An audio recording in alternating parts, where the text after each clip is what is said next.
Hello, everyone, and welcome to Shenanigoons, an industrial fantasy D&D campaign where you contribute to the chaos. Hello, players. How are you doing today? Good. How are you? Good. Awesome. And hello to our wonderful audience for being here. I'm going to give a few minutes to let people start trickling in, and while we're waiting, I'm going to tell you about how you can contribute to the chaos. There are several ways you can contribute. You can donate bits. And Angela, are you fake sneezing or are you? No, those were real. Oh, okay. Those were both real. I wasn't sure because it was the timing was Bless just you. very strange, and I was wondering if every time I say chaos, you're just sneezing. So it just seemed like, I was like, what? Like, is there some sort of psychosomatic? Are you trying to train me to do something? I don't. So you can donate bits and don't do that. You can donate bits, and every bit that is donated is a copper in the pocket of the players. In game, they find it, and that grows and grows into Bonnie's retirement fund. And Is that what they're calling it now? I don't know. Oh my god, I and panicked then- because I couldn't find my coins. I found them. Okay. And then below Crisis averted. below Merrick there, you can see that you can gift a tip us $10 to gift a reroll to one of the players, which has never happened. They're just strange. It happened Oh, it did. It last did happen episode. last episode. That's right. I forgot. It was an Once. instant thing. Yeah. We had to go back. And then $15 lets you spin the wheel of causality. 3 brand new things have been added to the wheel today. $25 allows you to introduce an NPC. You give us a little information about the NPC, where they are, and what they're doing there. And I will do my best to introduce it as quickly as possible. Maybe not right away, especially tonight. We got a couple of serious scenes tonight. And then $50 allows you to do a time stop. Will allow the players to have a moment out of time where they can accomplish something really, really incredible. The type of thing that would allow them to stand up against an impossible situation. So that's that. You can use the tip the show button down below in the doobly-doo. You can check the doobly-doo for all the other information about this show and about a bunch of other shows also. We'd like to thank World Anvil and Die Hard Dice for the sponsoring this show, and we'd like to thank Nerdsmith for allowing us to be a part of the network still, because I'm not sure why they let us stick around. It's kind of weird. We gotta Yeah, really right? nail that audition Yeah. next year. Um, That's a joke, if I anybody's think- wondering. I think we're good to make that announcement as well. So we're going to go ahead and let everyone know. Big announcement time. This will be the end of the first Shenanigoons campaign. Not tonight, but this I was season. gonna say. As we Goodness wrap up at the gracious. around the end of TBK. January, we'll be wrapping the end of the first Shenanigoons campaign. These characters will be done. Maybe not never forever. seen. Yeah, They not live seen. on. I'm not going to say they're not going to be seen from again. And then starting in sometime in February, we will be starting Shenanigoons Campaign 2, and we will be adding a brand new player. Everybody here is sticking around, and we are adding a very special player. Are we going to say who yet? I don't know. I think we mentioned I it know. last week. If you're a fan of the show and you pay attention, maybe you should go back and watch and listen. And anyway, if you have been watching, you'll know they were the only guest we've had on this show, and we were so excited about them, and they Big were excited clue. about us that they have decided and asked to kind of stick around after we begged them a lot. So they are going to be coming back on. Anyway, for those that don't know, it is Atomic Firebird Ren Knowles, who is going to be coming on for at least the first season of the excited. next So happy. campaign for the Shenanigans. Oh gosh. Welcome to Thank you for the break. Shenanigans. We love that you subscribed. You've tuned in to Shenanigoons, and no one here was bribed. Mayhem, magic, No. mystery is usually the vibe. So strap in for Shenanigans. You're awesome. You subscribe.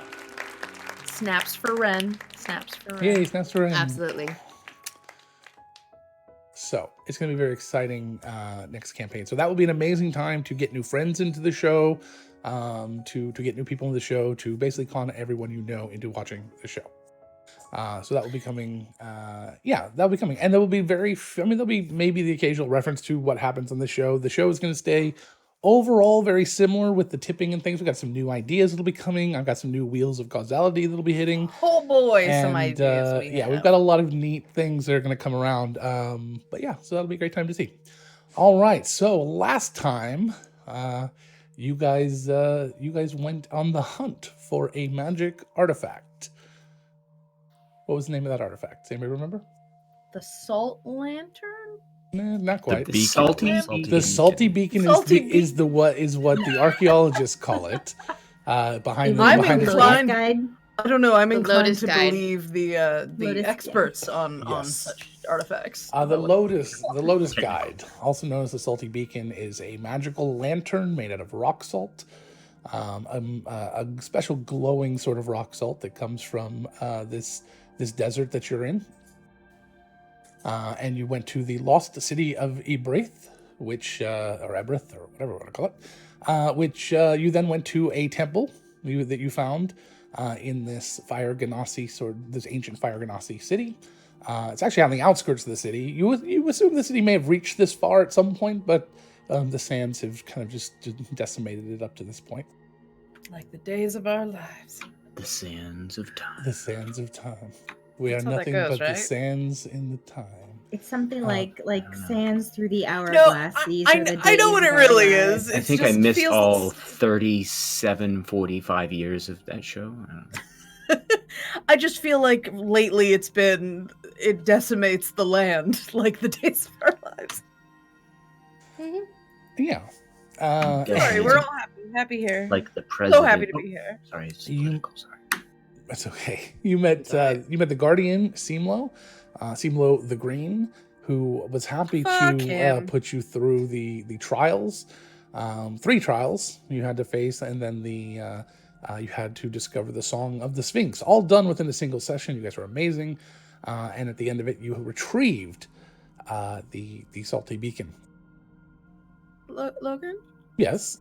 You know how much I really wanted there to be like a dude named Craig or Steve in like short khaki pants trying to explain how to do things to us while we were. Yeah, there was only so much I can cram into a single episode. All you needed was a skeleton wearing khakis. And we Next would've time. got it. On your way out, that's what you see. That and it's got a little name tag and a pith helmet. There you go. Poor guy. To Shenanigans, we love that you've subscribed. You had shenanigans, no one was bribed. Mayhem, magic, mystery, that's usually the vibe. Oh, thank you, you're awesome, 'cause you subscribed. Really appreciating these breaks. I would say also thank you to everyone when they subscribe. We unlock holiday emotes, so I'm really Yes. excited about the Shiba Inu dressed like Rudolph. That's my favorite one so far. That is adorable. I was Is on a it- stream today that got 100 sub gift bomb, and yeah, Is it specifically some emotes Doge or just a random dog? It's Doge. Okay. But I don't expect not everyone to know what Doge is, so I default to that's the fair. I default to the doggy. Nope, there they all are. Look at that. Oh, it's so cute. That's amazing. Maybe they'll make an appearance today. So you have Reindeer retrieved. Doge. You've Please. received the. It's much less creepy than the frickin' robot dog reindeer pulling the sleigh. Did you see that at the? Mm-mm. Yeah, was it they're a bot? MIT or something? it's wherever they build. I can't remember the name of the place they build it, but Yeah, yeah, they yeah. put 3 of them Wild. and drew a sleigh with somebody and Santa in it and put reindeer on them. It was really creepy. Welcome to Apotheosis. Welcome Yeah. to the apocalypse, everyone. Reindeers. I literally was just listening to that on the way home, Angela. Robert, in our 2-hour car ride home, played the entire thing. Yes. Entire what? The guy who didn't like musicals. Oh, I thought that's what you were going to say. I'm like, is that what she's going to say? Mm-hmm. It's a very good musical. Okay. Sorry. So. I've been in the car for 4 hours today. I'm a little punchy. Good. So- Let's get into a fight. What do you guys do next? Well, we're in the temple still, right? Are we stopped? We paused right there? You are in the temple. You have retrieved the item. The door to be able to leave has been opened by Simlo. You found the pith hat, khaki short wearing skeleton hanging out. I mean, to be honest, I'd like to get out of the temple and then maybe camp for a quick few minutes while I assess what this thing is so that we don't accidentally blow something up with it, or blow our minds up. I don't know what it does. Exactly. I'm actually 100% okay with stopping for a little bit. You need a nap, so I don't. I actually that's don't my need proposal. a nap, but yeah, okay, I won't argue. Let's call it like an emotional nap, maybe. That I need. Okay. So I will play tour guide, everyone. Let's leave. Let's leave. And Yeah, Adelaide let's get will outta here. try to herd right. everybody. So you guys make your way out to the temple. Are you going to stay in the courtyard there, or are you going to get into your coffin boat and go farther down the river, or what? I'd like to see what it does before we get in the water. Okay. Like, So I'm on gonna the chat with the plants. okay. Eat some food. So you guys just kind of make a little camp right there next to the temple. I mean, it's a fairly safe place. There doesn't seem to be any reason not to. The cactus don't move, other than kind of swaying sometimes when they need to. Only So sometimes. you guys make a little camp right there, and there's some shade there because of the. Actually, was it nighttime when you guys got here? Pretty close, right? It was in a crevasse. Yeah, but it was at least remember shady. the courtyard was open. It was a big bowl basically once you got inside. But there's still from the walls.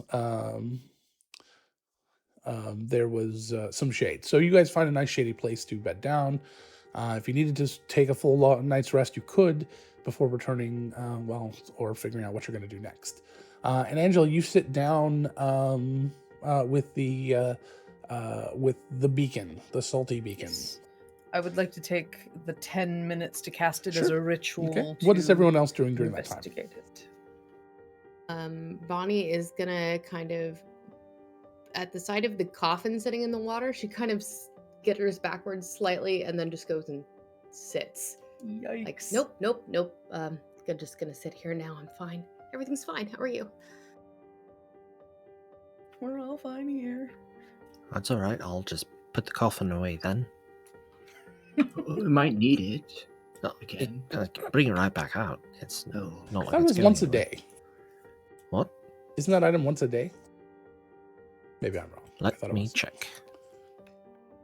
Well, we can just. If you're gonna rest sleep, it while- doesn't matter. Yeah, we'll sleep.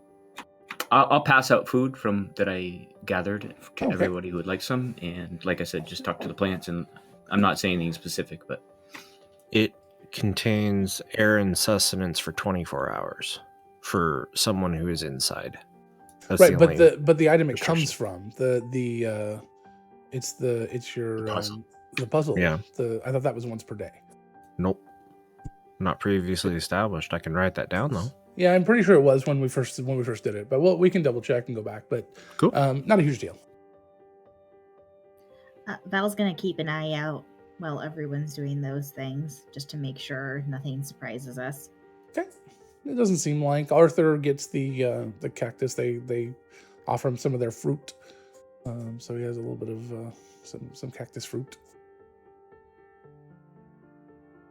They can't make you a sandwich though. Sorry. no, well, it's fine. All right. So you guys kind of bed down as Adelaide. Bed down with I'll check. Bonnie. No. as We bed Adelaide, down? 'cause- I mean, you can. Nothing's gonna happen. Fuck off, I died. Almost.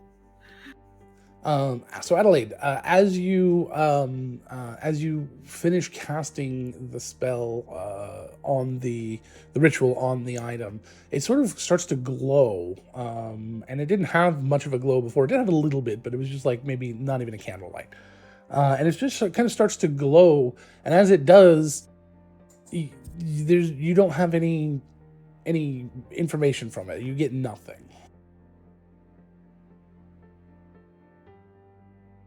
What the fuck? Everything not going to plan? I don't. She sort of runs through the ritual in her head again, and You did everything I right. think I did it. It didn't. It doesn't do anything that I can tell. It didn't. Usually when I try to identify something specifically arcane about an item, it, sort of, you get a little flash of insight into what it does, and this, there was nothing. Ask CeeLo. Mr. Green. Seamlo. CeeLo. That's what I said. I just had The some M is cactus fruit. anti-copyright protection. The cactus fruit made me mumble a little There bit. you go. All likenesses to individuals, real or fictional, is purely coincidental. See you walking around town with a salty lamp, and I'm like, fuck this. Get negative inspiration, everyone. I liked it. I guess that's as good a resource as we have. And Adelaide will get up and go back towards the temple to ask Seamlo, what the fuck, man? Okay. That's So not you verbatim walk what up. she You walk up to a wall, or where you saw him before at the front. Yeah. You walk over to where he first appeared. This large totem. The face of this rock is just kind of flat, though. There's no definition to it. Oh, great and powerful Seamlo. I am very confused. A moment later, the rock starts to gain its kind of definition. The eyes and the mouth and the arms and hands is much smaller than this gigantic head. No doubt. What can I do for you? We successfully retrieved the guide, but I was there. Yes. I was unable to ascertain exactly how it works with any of the identifying rituals that I can wield. Can you give us a hint about how it works and how to use it specifically? No. Because you don't know, or because you don't feel like telling us? Because I don't know. I am only the guardian of the temple. Do you have any idea where we could find that information? Not really. They're all dead. Fair enough. Are Lost they dead? to the histories. She thinks for a second. Are they dead The nearby? ancient times. Does this place have a library? So long ago. All right. Lost to history, you say? Well, thank you very much, Seamlo. We, she like sort of brandishes the lantern. We appreciate your help. And As you kind of shake it, it brightens more. Can I do I have any can I do history check to see if I can think of something? What's your history? Are you trained in history? Yes. Okay, go ahead. Yeah, give me a history check. And I That's was sent right, here you're to the get it. archaeologist. Maybe something was said from Sure, go for it. Liera or something. I don't know. Adelaide gently shakes, like sort of. As you shake, it gets a little bit brighter each time. Yeah, I forget. What's it called? The Lotus Guide? Oh, right. Yes. When I don't know anything about that. Abby, let me know when you get back, because I... She's not that far off. I mean, she's Okay. maybe 20 feet away. You okay, see, could we heard that? Sure, Yeah. Bonnie, you see Adelaide hold the lantern in both hands, sigh, and then jump up and down a couple times. Jumping up and down doesn't do it as much as just kind of holding it and shaking it, but it does brighten up more each time until you shake. Is there like a handle? Yeah, or it's like anything it's on like it that would a. allow It's you like to kind of swing it it's dramatically. Sure, it's like a lantern. I mean, it's like a normal kind of just hand lantern. Think of like a tonberry. She's gonna sort of try swinging it like a little child skipping. That works okay, but again, holding it and shaking it in your hand work best. But any movement seems to do it, and then it kind of brightens up to a full 60-foot lantern light. Then it stops. If Bonnie, what were you if doing? Want, I could cast a spell I learned recently that gives me a lot of like the mythology and purpose behind things. Like it delves into the stuff of legends, if that would be helpful in this situation. If Arthur, everything's be been lost to time. careful. Automation's gonna take your job. She Yes. hands Bonnie the lantern. Are you feeling up to it? Yeah. I do have Giving purpose, right? I do have Purpose is important. the slurry candies if one of those would be useful. Oh, you already gave me one, but thank you so very Right. much. I appreciate it. Maybe the distraction will help. Distraction. Back row. Of Oh. looking up the lantern. I was implying nothing else Oh. but the job, guys. No, What is that over there? Oh my, Stab. it is a large creature coming down off of that dune. It is pincers and tentacles. I'm gonna What No. happened to snap. your arm, Merrick? Are you talking Oh. about He's a cropped. parrot? just hey, From the Max, Underdark. draw a card. An That'll under distract. parrot. An under parrot. So Bonnie will take the lamp, the beacon, and lay out a lot of incense and some ivory strips, and kind of arrange them in a little circle and sit down with it and cast legend lore. I didn't All know it was right. that kind of party. So as the smoke from Puff, your puff, pass. from your incense fills the desert Puff air, cast, actually. Like, the temple starts to cough a little bit, and a few moments later, Bonnie, you get this sort of this vision of the lantern being used, carried by what looks like scholars or some sort of important dignitaries. They take it to a room. It's placed in the center of the room as they talk, and it's used. You see it next to kings, and you see it being carried by generals, and you see it being moved through time with these Fire Ganassi groups being used only in the most important situations. And you even see lords sleeping with it next to their beds. And you get this overwhelming sense that it helps shield people, that while you can hide from the world, there are certain parts and certain things in this world that no matter where you go, you can't hide from. And this lantern conceals you instead of revealing you.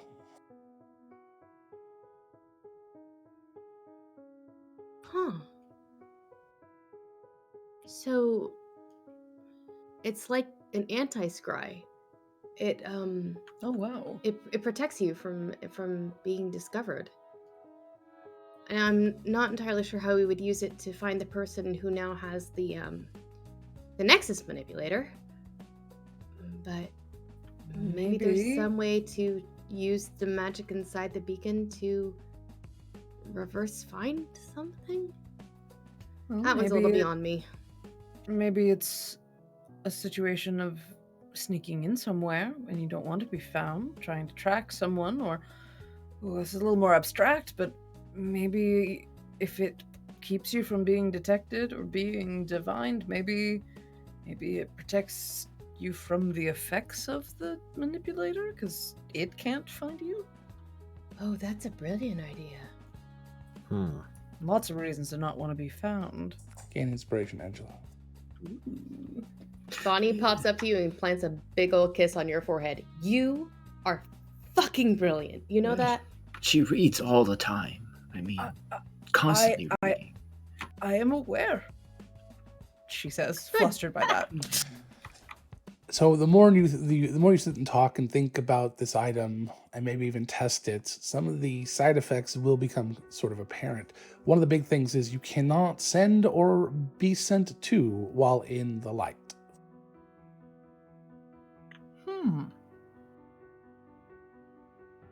But you would also guess that you cannot scry and you cannot do most of the things that you had talked about. Nobody will be able to penetrate your mind. Nobody can do any mind reading while you're in the light either. General protection against divination of most Not just divination, but also some charm effects. Anything that affects you, Gaius, and others. Oh, wow. This is... Bring it to the Feywild. This is much more of a big deal than I was expecting. I'm sure I don't understand the full import. You can't Imagine be sneaking targeted. through the most clandestine of locations looking for an incredible artifact, and the only way that you could be detected would be magically. If you're carrying this lantern, even magical detection doesn't work. It's like magical invisibility. And shielding. Protecting your mind from being affected by something. I mean, you're dealing with someone who slings spells as a manner of attack or a manner of manipulating other people. You're shielded from it. Mm-hmm. There's a lot of applications of protecting yourself or protecting other people potentially. It's a foil hat. Yes, it's the foiliest of hats. And it's made of a mineral, so it's more like a soil hat. Beautiful. Thanks, I hate it. After about 30 minutes, the light starts to dim slowly. You would guess over about a 10-minute period it would go away completely, but you can just pick it up and shake it again. Shaking. It's kinetically powered. Like a Craig flashlight. Is that what I found under your bed? I was waiting for you. I'm gonna go for that. Oh. Merrick gain inspiration. Good Each enough of, for us me. each of us gets our own economy of inspiration. We get to grant each other. Ours don't do anything. They're just brownie points. But I mean, I have one to give. So, Do you let it go out, or do you continue to charge it? I mean, I was more... the first time it goes out, I'd recommend we let it go, because I want to kind of see if there's any tangible difference. But then I would probably shake it after that. So the first time I let it go out. Okay. As soon as it goes out, We all die. Night, everybody. Misprint seem low. Arthur stands up and starts packing. Are we heading out? Where are we going? I mean, I thought we were going to rest. Yeah. Arthur? Why? Ready to go. Merrick, the coffin? What's going on? Could do No, a we quick. were Arthur, gonna it's just stay time to here. go. We've been here a really long time. We've got what we came for. I think we should leave. That's a fair point. Can I pick up the light and shake it really quick? Yeah, you pick up the light and shake it. It's not going to change anything at this point. Okay. All right. Well, I mean, we have information. I wouldn't be opposed to keeping this thing running, though, while we're traveling. Oh, Sure. Me either. Couldn't. That sounds like a great idea. All right. I'm in favor of it. It's too weird that as soon as the light went out, he wanted to leave. Well, Val, it's too weird for Arthur. Think about what you just said. I'm right here. We know. And you know. You know what? Adelaide says the same exact thing at the same exact time. We know. We're running low on food. And it's Val, gotta go. Val Running can, low. can make food appear out of nowhere. That's not technically. That's not food. That's some sort of He has edible standards, ration. Bunny. To be fair, compared with Liara's cooking, I do tend to agree with you on that one. No offense, Val. It is very tasty and it's No, it's nutritious, fine. but it's Val's yeah. Val, I prefer food that doesn't come with an obligation. So, you check in your column, from me at least. Yeah, I know what you mean. All right. Coffin? All right. Sure. Are we departing? I guess I so. am. I mean, it's time. I'm good. All all right. Arthur, but sure. Let me just do a quick look around, make sure we didn't miss anything, and then I'd be fine to go. Adelaide will snap and bring Telemachus out, the hawk, and have him do a loop around. So as the hawk heads up and out, you do end up finding a sort of kind of a hidden way up a few rocks that you could walk through a crack, as opposed to having to go down the river, the flaming or the fiery river. So there is a way to get out just by climbing, fairly easily seen from above, but not easily seen from the outside. Adelaide shakes off her shoulders and goes, "You all are welcome," and then proceeds to point out the space to everyone. Oh, thank you. Less fire river, hooray! I'm assuming I head towards it. As soon as they kind of point to it, I mean, you're not like being super pushy about it. You just know it's time to get. As long as everyone's working towards wanting to leave, you're fine. Okay. And heading back to the town. All right. Sure. We don't have to fight the current now. And just saunter our way out. Adelaide will keep Telemachus out, just have him wandering around, because he goes when there's like bad shit, maybe. And use my spring rope to get up there quick. Sure. All right. So you make your ropes up. You get up to the top of this. It's only about an 8-foot climb. It's not huge. You start to work your way through the cracks and come out on the other side, about where you entered, very close to it, just very well hidden from this side. As you come down on the other side, the sand skiff is sitting there waiting for you. There's just down the river a little bit, you can see that it looks like the person came back, or somebody else is there, and they actually have a camp going, which is not what you were told. That's interesting. That doesn't seem right. Didn't they say they weren't coming back for us? Who knew that we were out here other than them? Liara knew. Helmsvar. The ghost. Yeah. The ghost. Oh gosh, Clementine.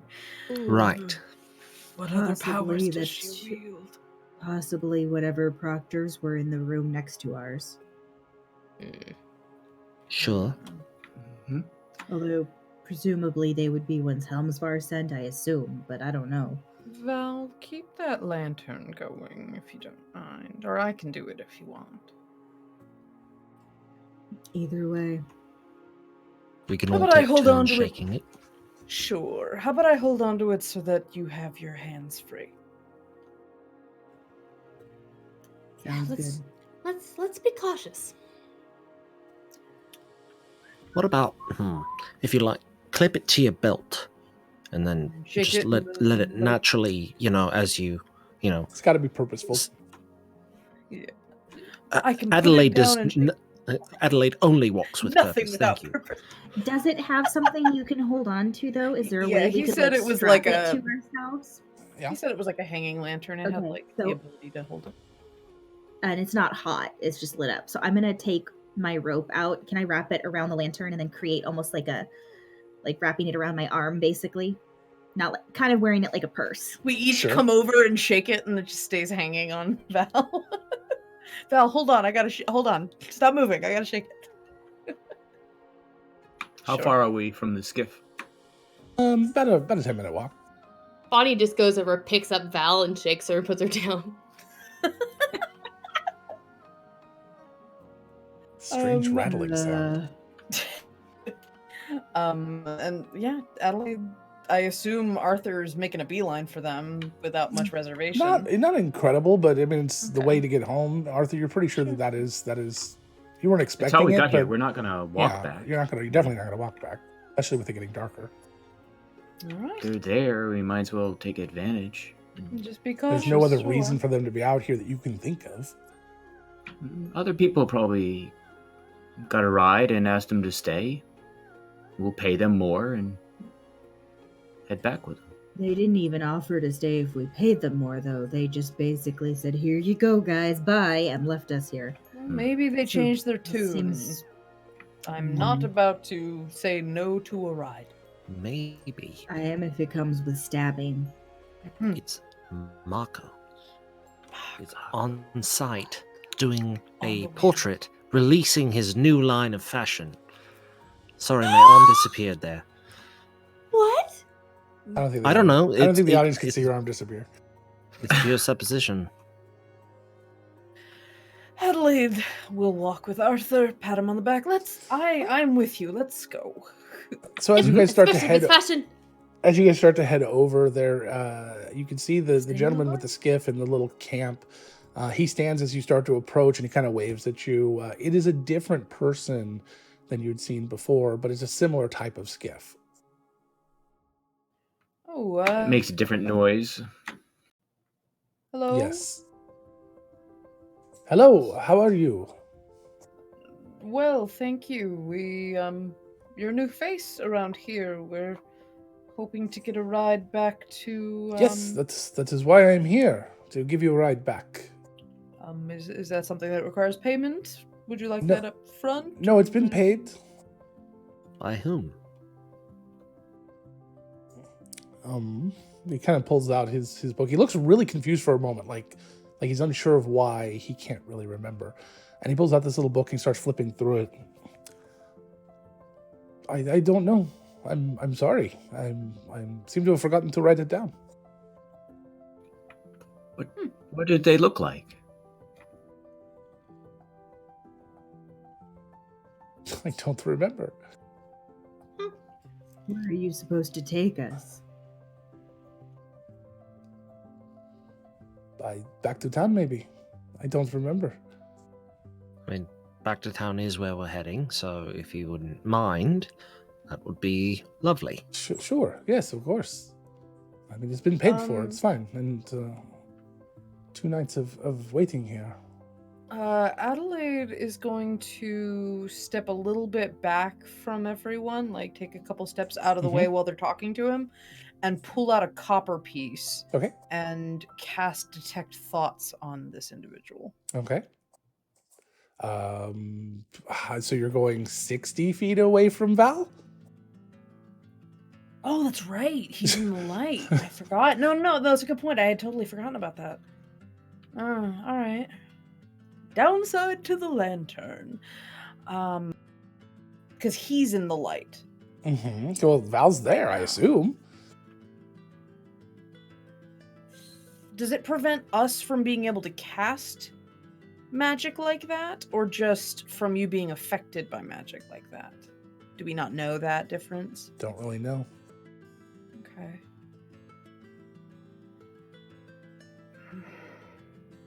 Adelaide glances at the lantern and looks at Val and is just like, I can't really get a read on anything right now. Okay. Well, we should probably do one quick pass and just make sure we didn't leave anything over there. Okay. I'll go take a quick look. Sure. Let's Val, I'll go with you. And we should all go. 5 eyes is better than 10 eyes is better than 2. And she sort of waves for everyone to back up a little bit. We'll be right back, sir. We really do appreciate you. It will take me a few minutes to get camp packed up. Great. Thank you I'll so drop my much. back up. What? No. Merrick? I believe I've dropped my monocle. Oh, Help me look for it. Don't just stand there. That's important. Oh, sorry. Yes, you're right. Fine. You did forget something. Okay. It's always important to do a good 60-foot pace walk around where you just came from, just to cover your bases. And Adelaide will count out about 60 feet with her steps, and then when we're that far out, like, okay, go ahead, chill out, slow down. So You guys it's talking, fine. like moving in a little huddle. Bonnie's looking at so- y'all like, y'all are really bad at so this. Val, I as you're never moving, claimed to be good. as you're moving away from him and the campfire, he's getting things bundled up. He starts walking back to the skiff. About halfway back to the skiff, just as he kind of exits around that light, he kind of snaps his fingers. Oh, my friends, I remember where I'm supposed to take you. Oh? Jazina. really? Yes, the gemsmith. I was supposed to take you to her. I would like to cast detect thoughts at him now if And I can. it- Oh, Is I that who have to paid? be with. I have to be within 30 feet of him to cast this spell, not All right. 60. Was that Arthur? Is that? I was asking the skiff driver if that is who paid the gem. No. No, I don't seem to recall that, but I do remember where I'm supposed to take you. And And that that's is in all. town then, yes? No, she's with a caravan. But I know where they are. I know where they're camped. Further into the desert. Sort of to the side. It's still closer to the city than here. Okay. Adelaide turns to everybody. That was super weird, right? Like. So he can't remember when he's not being detected by something or being, charmed by something. So You guys want me to send a sending to Helmsfar? sure. Say what in 25 words? Help, help, we're being subterfuged. Did you send us somebody to take us to Jazina the Gemsmith? That's under 25 words. Well, how What do about we do if he says who- no? Who is Jazina the gemsmith? That You know? also works. Sure. And Adelaide will call the guy. Do you remember who hired you? The third time I said no. Okay. Sorry. Okay. Always worth jogging the memory. Bonnie is gonna take a little bit of a walk away from Val with the light, and 60 then try to foot? cast sending. Yeah, she's gonna start walking back towards the camp, Okay. basically, and then cast a Helmsfar. All right. So you start to cast to Helmsfar. Yes. All right. As you are casting, give me a wisdom save. Oh my. That's a 5. Ooh. I have inspiration. I'm gonna use that inspiration point you gave me last session. re-roll that. No, I don't have inspiration anymore. Worth it. That's an 11. That's not much better. That's more than twice as much. That's great. My wisdom modifier is a +0. Bonnie is not That's wise. like 70% more. Right? No, it's 110, 20% more. Whatever. So as you cast and you feel the spell reach out and connect with Hemsfar, you feel pain. You feel this feedback, almost like listening with headphones to a very way too loud radio feedback just hit. And you take 22 points of psychic damage. First, you take 22 points of psychic damage. Then you think, what's a radio? Then you need to make another wisdom save. That's a 3. You hear, "Show me where you are." And you instantly start to think about the desert. What do you do? Did it sound like Helmsfar? Doesn't sound like anyone you know. Doesn't sound like any person at all. Something deep and guttural and primal. Bonnie looks up at the sky, like trying to be like, nope, just if I look at the sky, you can't tell where I am. As you look, you realize your thoughts are still thinking about it. You start to think about the people you've met here. You think about the temple. What do you do? Oh no. If I think about the temple, my brain is immediately going to be back in that pit where she had just kind of given up. Sure. So you think about that. You think about the lantern. You think about getting the lantern. You think about your trip back here. What do you do? She tries to think about. She tries to think about the Fog's Reach Inn. You fail. You think about the skiff. You think about the man you've just met. What do you do? Everything all right, Bonnie? You can't answer. You I can can't? only think. She starts walking Walking where? towards Val. As you step into the light, it ceases. We need to go. We need to go right now, far away from here. Why? What did he say? He didn't say anything. Ow, my head hurts really bad. Adelaide pales at that statement. What do you mean he didn't say anything? It wasn't Helmsfar. I don't know who it was. I just got a show me where you are, and then I couldn't think of anything else aside from where we were and what we're doing here and what we have. And it took me remembering that we had to walk. I needed to walk to the beacon. All right. Oh God, my head. Okay. So We need to go. we nobody need to leaves not. the lantern. Agreed. Nobody leaves the lantern. I think we Mm. need to get our ship captain friend here also, and maybe pay him to just take us back to the city. I don't know about you, I but I like don't it. want to go anywhere that he's being told to go. No. Agreed. Oh, God, my head. Is that where I want to go still, Logan? To the back to the city? Actually, Or- no. As soon as you heard this Okay. person's name, you want to meet them. Meet what person's name? The gemsmith. person? Yeah. I was like, what? Jazina? Is that what I came up with on the top of my head? Jazina, yeah. This could have been. Should have done that with confidence. Jazina, the gemsmith. I changed. Jazina may have been here to help us. Things are not going very well right now, and Arthur, anything behind that barrier that we're standing in is being potentially bombarded by something. I don't trust anything that man has to say when he's not in this light. well, when he wasn't in the light, he remembered who. We could. It's not gonna hurt to just go see. Maybe they're aware of what's happening, and That's- That's not our mission. So, did Arthur come back over by us? Yeah, no, he's been in the light. Yeah, I thought the he was whole with time. you guys the whole time. Yeah.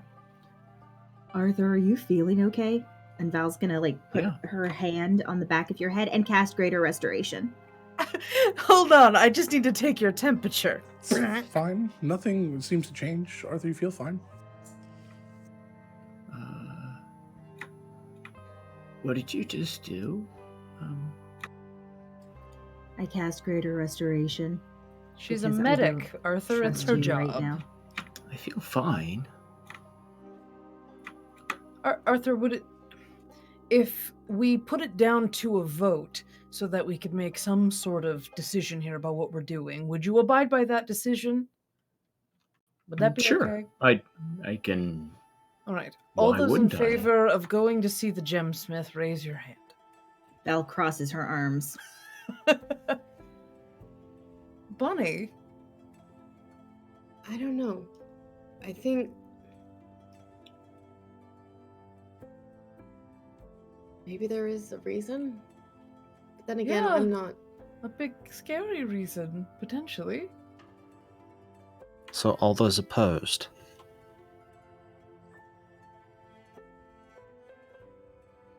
The nays have it. We may need to do that again. I don't think God was watching. I was listening, God is always watching. but that doesn't tell me what you guys are doing. That just tells me what you guys have decided to do. Very well. Bonnie, there are more than one. There's more than one direction to take solving something. We can just stay This the is true. course for the first time ever and hope it comes out okay. Sure. As you I finish say your we- conversation, or roughly, or starting to summarize your conversation, you start to Sure. hear your new friend scream. He grabs his head and he collapses behind his skiff. Oh God. Okay, let's go. Val, yeah. Bonnie starts Val running. starts moving in As that you direction. start to move that Together. direction, you see this sort of wet burst. And standing up from behind the skiff is a large creature, sort of a humanoid husk with dried skin stretched across the skeletal frame, long talons, kind of hunched over, large, sort of fairy-like wings, and a long bone tail. I pull my Adelaide puts her bow out immediately. The odor of decay is overwhelming as the creature takes its arms, which almost look like pole arms, and just tosses the skiff aside. Oh God. That's our ride. Everyone roll initiative.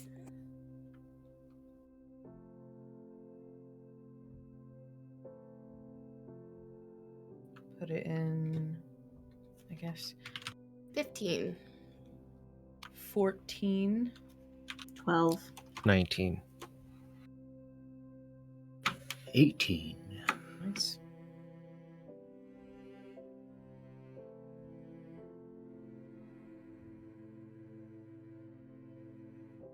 I got an 18, I got a +5. +2.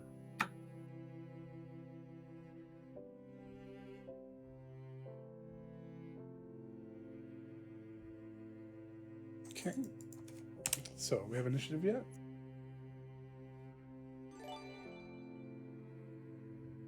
Ooh, hello, Bob the Builder, and thank you for the wheel. Can we fix it? No, it's fucked. All right, well, we're getting the initiative done. We'll get that figured out. Who's it for? Thank you, Medic. Which one of the players would you like that to go on? Oh God, that's awful, Logan. Oh, yeah, it's great, isn't it? Oh, the picture. Uh, Hi, Medic. Oh, so it's not a humanoid. It's a It is not a humanoid, no. Val. It's bipedal. Val. Oh, no, Val. Love Val. Val has the lantern. No. Val teleports 60 feet one oh, direction. no. Oh, No, we okay, had that last session. Which Oh, one God. rolled? I didn't see. Oh, it's We're gonna reading find out. out. Something even God. worse. Dun, dun, dun, dun, dun, dun. Oh, boy. Oh boy. So, this one is you have to choose a catchphrase from a well-known... Oops, I just did the fade. Sorry. You have to choose a catchphrase from a well-known TV show or character or whatever. You have to choose it during this scene, and you have to incorporate it in every scene from here. The into same the rest. catchphrase? The same catchphrase for the rest of the day. Is shit a catchphrase? No. Oh, bother. Oh, bother. Very obvious. Okay. All right. Do I need to pick now, or do I just have to say Yes, something? sometime during later? this scene, you have to pick one. It's your choice when you do that, and you have to fit it in as seamlessly as possible to every scene, and it does become part of canon, and you will be commented on by other people around you.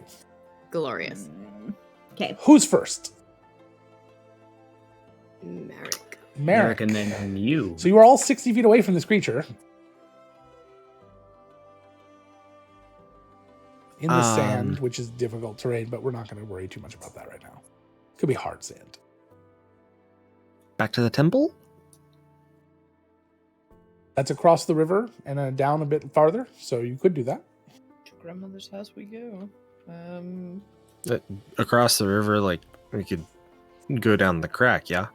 No. The crack was not on that side of the river. You guys had to cross the river to get over here.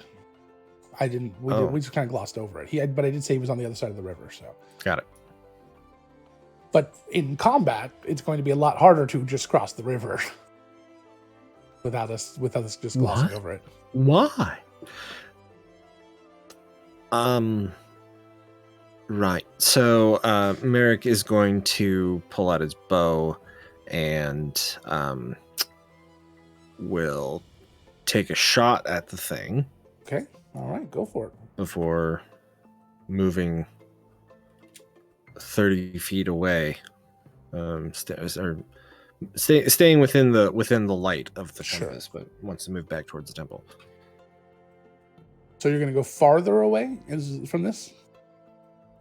Farther away from the creature? Yeah. Okay.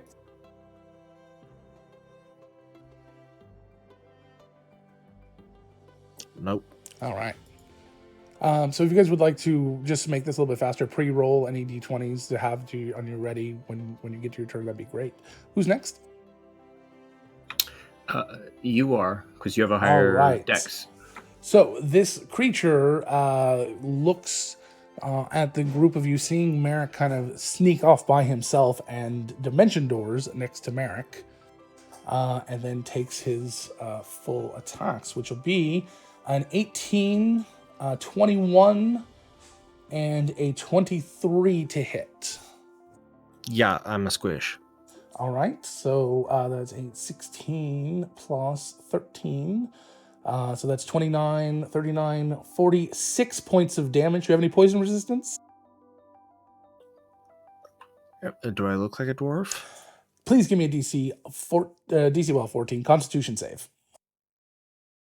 Be easy just to tell you guys, and then we can move on. Just tell me pass or fail. Pass. You're fine for now. Otherwise, you would have been poisoned for 1 minute. So, all right. So the creature comes over and starts to tear at you, and its tail whips over its head and kind of stabs at you, leaking some sort of poison in you. It does some extra damage from the poison, but you don't feel nauseated and sickened or poisoned by it. Who's next? That is me.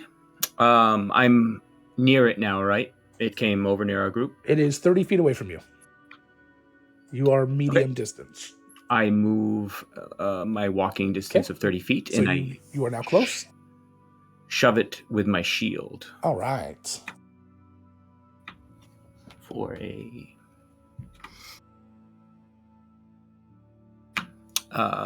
16. You have to defend that. What do I have to do? It's I think it's a strength saving throw or dex. That would probably Athletics. Athletics. Okay. I rolled a 12. Okay. I believe it is Shoved back on the ground now. Oh yeah, and you can knock it to the ground, or you can push it back 5 feet or 10 feet or something. No, I knocked it to the All ground. right, so you knock it And down. I'm going to take my action to my 2 attacks to hit. Excellent. First one is a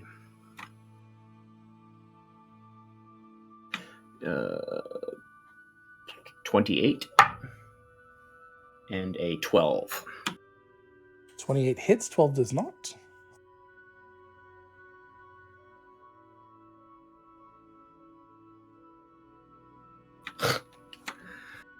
Um, 7 piercing damage. Okay. I rolled a 1. And I forgot to cast my spell beforehand, so it doesn't take any extra damage. Is it a magical weapon? Yes. Okay. It does take all of it. Excellent. So your weapon seems to do just fine against the creature. That's all I got. All right. Arthur. No, Bonnie. So, seeing this thing get close to Merrick, she kind of yells, "Oh, I don't think so," and uses a one of her bardic inspirations to cast Slashing Flourish on herself and darts over there. Her first attack, I did 24 to hit. Okay. You have advantage. It's prone now. Oh, sorry, because Logan had us pre-roll to make things go Mhm. faster. Sorry, I you just- still I hit. It doesn't changed matter. it. Yeah. Well, if it had been a natural 20, it would have. But so We'll she talk did about that 16 later. points, 16 points of magical damage. Okay. With her Nice. sword. Her second, I am assuming a 4 does not hit. Yep. But she has placed herself in between it and Merrick. Okay. All right. Now that's love. Aw. Addie. As this So- creature dropped down was made prone. It kind of dropped behind a dune and kind of out of your sight. Okay. But is it prone It is prone. officially? Yes. Okay, so that's Beggars can't be choosers. no, that's fine. I just want to know, so I have to roll a disadvantage to hit it Correct. in general. Because I rolled a nat 20. I'm so pissed. All right, so I'm gonna since I can't see it anymore, Well, you can always use your I'm gonna do that. I'm gonna use one of my arcane shots. I'm gonna use my seeking arrow. One creature that I've seen in the past minute. It hits it. It must make a dex save. 6. Okay. And actually, I think I'm at disadvantage of that, but I think 6 is low enough. It takes damage from the arrow plus an extra d6 force damage, and I learn its location. But surprise, surprise, I know its location. Right. It's behind the dune. But you also got a crit, right? I had to roll a disadvantage if it was prone, so no, I did not get a crit. What I was saying is that you could have used your inspiration to roll an advantage, and you would have been a straight roll. So then you would have had the crit. You said that's what I was going to do, so I assumed that you did that. Problem is, I rolled a 15, and then I rolled a 30. Oh, I see. So It was the that second one. would have Got been, it. yeah, it would have been negated. Okay, so it takes arrow damage. It's 5, and Okay. it takes a d6, which is 3, so it takes 8, and I guess I could try hitting it again. I'm sorry. I tried to make it quick and then I got thrown off. It's okay. So I roll 18. 18 hits. Okay. That's 11 damage. And then just for shits and giggles, I would like to use my second arcane shot and do a shadow shot. A shadow arrow. Give me another wisdom save.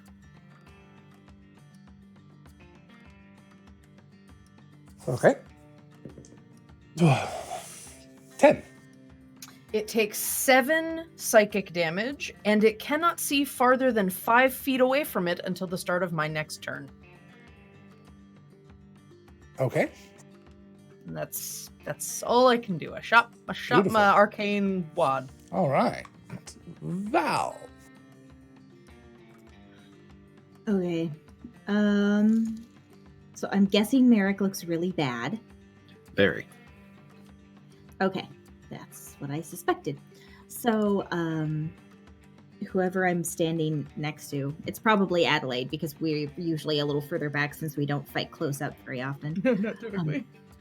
I'll be back, and then she's gonna run over to Merrick. I know it's not the time, but I just found some. Never mind. Logan, we can deal with it next But- turn if you want, but It's like my Scott Pilgrim's. hawk Every is time you still hit him, it just ching. Oh, gold coins! Gold coins! It was Logan, right beside we can Merrick's monocle. we can talk about it next round, but I still had my hawk around, so it would have been thrown into Okay. initiative too. You can just go on your turn. Okay. Before or after you, it's your choice. Okay. I'm gonna do a Cure Wounds level 4. All right.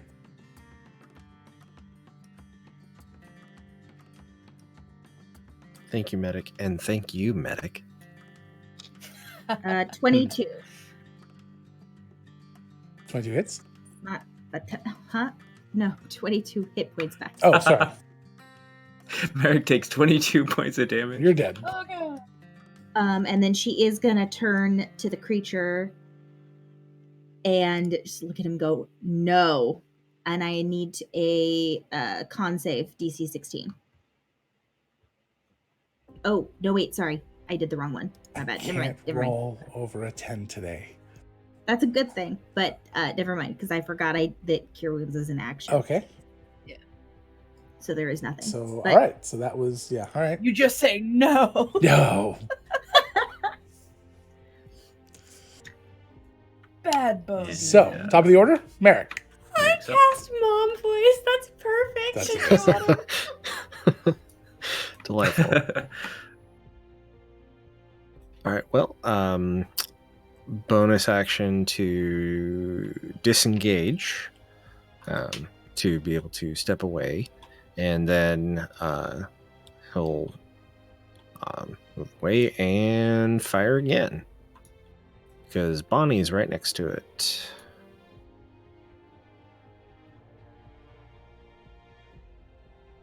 So is Arthur. All right, I forgot to pre-roll. Sorry, that was my bad. It's okay. But that was a nat 1, so I'm going to re-roll it because I'm a halfling. Mm-hmm. And that was a nat 20. Nice. Wow. Okay, that's a big swing. Okay. So we're going to go ahead and I'm going to assume a 28 hits. Yeah, nat 20 hits. Is it still on the ground right now? Yep. Okay. It hasn't had a chance to go yet. Okay. That's 7. Still on that 20 on disadvantage? Fuck. No, he's in melee, so he's at advantage. Oh, he's in melee. I thought he was Yeah. shooting with a bow. Sorry. Did you shoot with the He bow? usually does. I shot it with a bow. Oh, okay. So you're at disadvantage when you shoot with the bow. All Because right. he's prone. Okay, so I need to roll that one more time. Correct. Unless you use your inspiration to do that. To roll straight. Yes, I will do that. There you go. Yeah, that's fine. Sorry, I didn't mean to be more homework teacher. I Okay. apologize. It's hard for me to follow what everyone's doing. So, That's the shiny DM. click clack math rocks. I don't have a lot of them That's fine. out. So because I crit, sneak attack is also crit. Yeah. Mm-hmm. Yeah. So Which means you add max damage for our house rule. So how many hit dice? How many crit sneak attack dice do you do? it's 30 on sneak attack 30 plus D6? 1d6 Jesus. base, so 36. Plus 4, so that's 40 plus 6d6. So let me roll that. 76. That's he just has to your roll that's just the your crit. 66. Oh no, I have to see. roll 6d6. Got it. That's the roll. I'll just do it real quick. 5, 11, 16, 17, 21, and 22. So 62 total. Okay. And because it's a crit,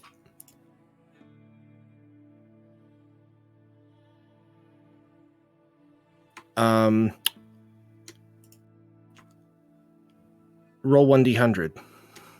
Jeez. Use your dad voice to go with Val's. Bone son, roll 43. That's wild magic. You tell me what happens. Oh. I realized it was Oh, a lot- because a you lot- crit on. That Just was make the something bow up, you Eric. had? It's Was that what it was? 43. Make it up. There you It go. dies. Oh, geez. That's No, not it even- dies. So It whenever becomes the captain of the skiff So- and just sails us home. so 43 kills you instantly with wild magic. Got it. I'll keep that in mind. Oh God.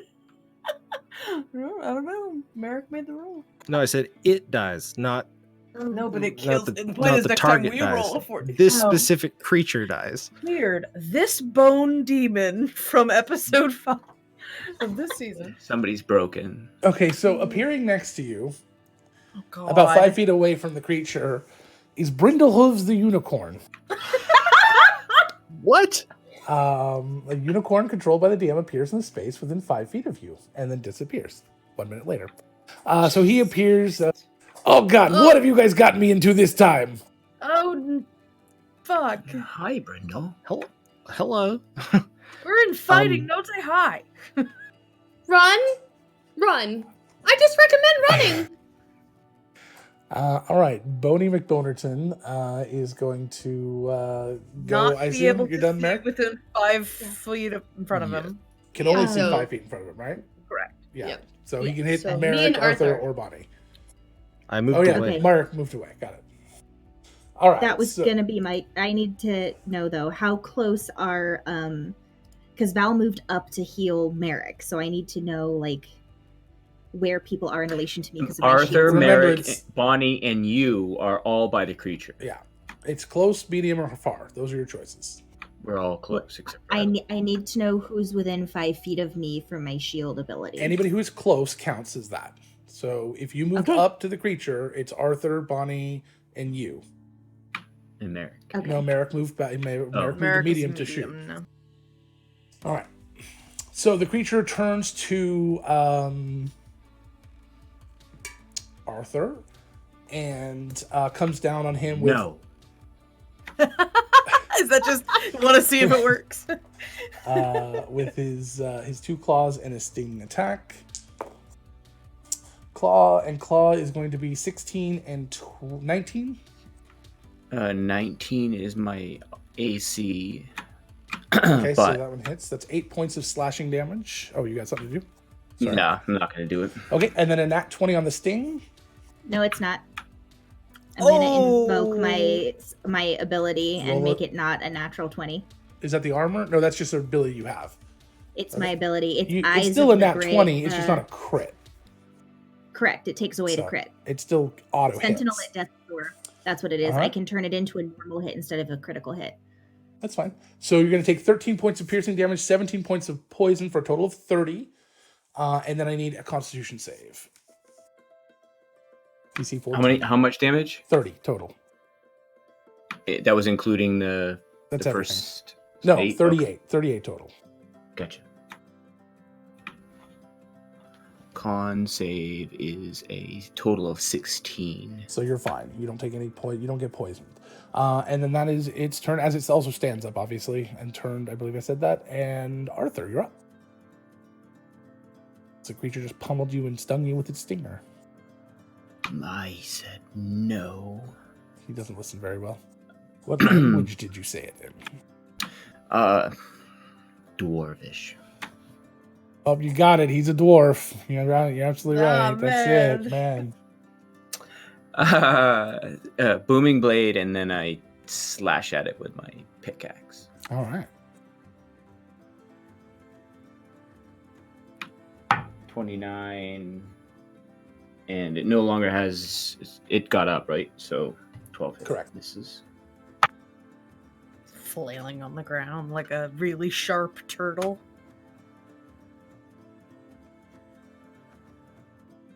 I'm just This- imagining like a xenomorph on its back. Yeah. That's what I was going to say. Ugh.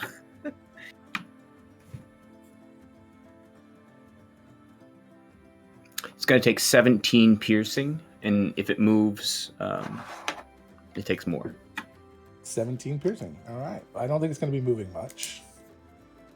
All right. So as you kind of, what did you use to stab it with? My pickaxe As and the booming blade. As you bring the pickaxe down, it starts to chip away some of the sort of chitinous bone on the side of it. And it kind of cracks and it kind of hisses at you and jumps just back in its space away from you a little bit. He's on the run. Bunny. Good. She turns to Arthur. She turns to the creature and she slashes at it, expending a mobile flourish to do so, and does 21 points of magical slashing damage. Okay. As she does that, she ends up pushing it backwards, kind of pushing her onslaught forward, and ends up pushing him 7 feet away from the rest of the group. Nice. Then expends the rest of her movement to close the gap and make another attack for another 9 points of slashing damage. Nice. Dang. Perfect. Great turn. The creature kind of turns and focuses a lot on you and kind of hisses once again. Starts to She speak hisses back. in some sort of guttural, strange language as you're obvious, but while you may not understand the language, you definitely understand the intention, and there's definitely some cursing involved. She Abby. just kind of narrows her eyes and hisses right back. Nice. Perfect. So as the thing hisses like that, the sort of shadowy cloud that had been blocking its like outer vision sort of fades away, and Adelaide whistles hard at Telemachus to kind of get into the fray a little bit. Sure. And she is going to let off 2 attacks, use her action surge to do a third, and pull the bow tie to do a 4th Okay. with her reaction. That's a 21, a 24, an 18, and a 28. They all hit. Okay. Well done. There's lots of hissing. Everyone.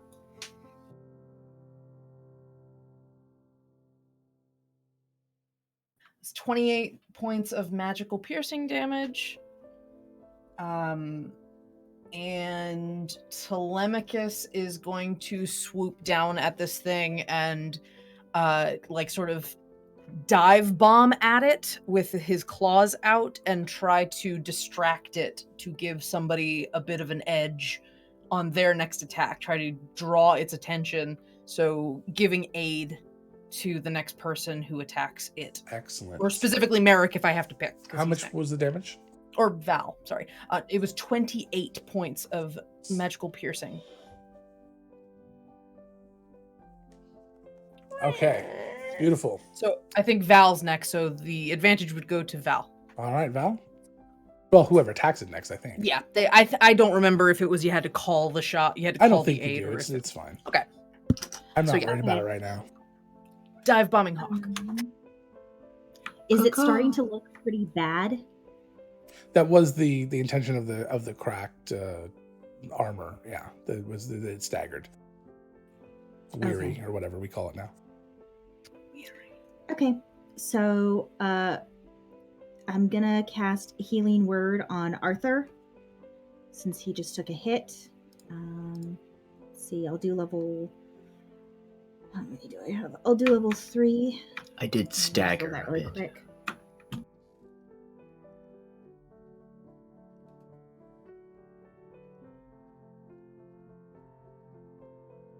Okay, so it's 12. And then I'm going to use my action to use one of my cleric abilities of Channel Divinity. I'm using... Where'd it go? I just lost the name. Haven't used these much. I am using Path to the Grave. It lets me curse a creature I can see within 30 feet until the end of my next turn. And the next time that I or an ally hits it, the cursed creature is vulnerable to all of the attack's damage, and then the curse ends. Jesus. Yeah, have fun with that, Merrick. So, And advantage on top of that. she just looks at it again and says, I said no. Bad bone All demon. right. Bad. Bad Have fun. Boney. I'll get my Bad. news scroll and hit you in the nose with it. Merrick, you're up. Okay. So with advantage, it was an 18 to hit. All right. That hits. Is anybody in melee with it? Yes. Bonnie is at Okay. least. Lots of people are close. Yes. So I will go ahead and roll the damage for that. And then double it. I wasn't sure about Arthur because Bonnie shoved it back 7 feet, so I didn't know if that counted as melee for Arthur.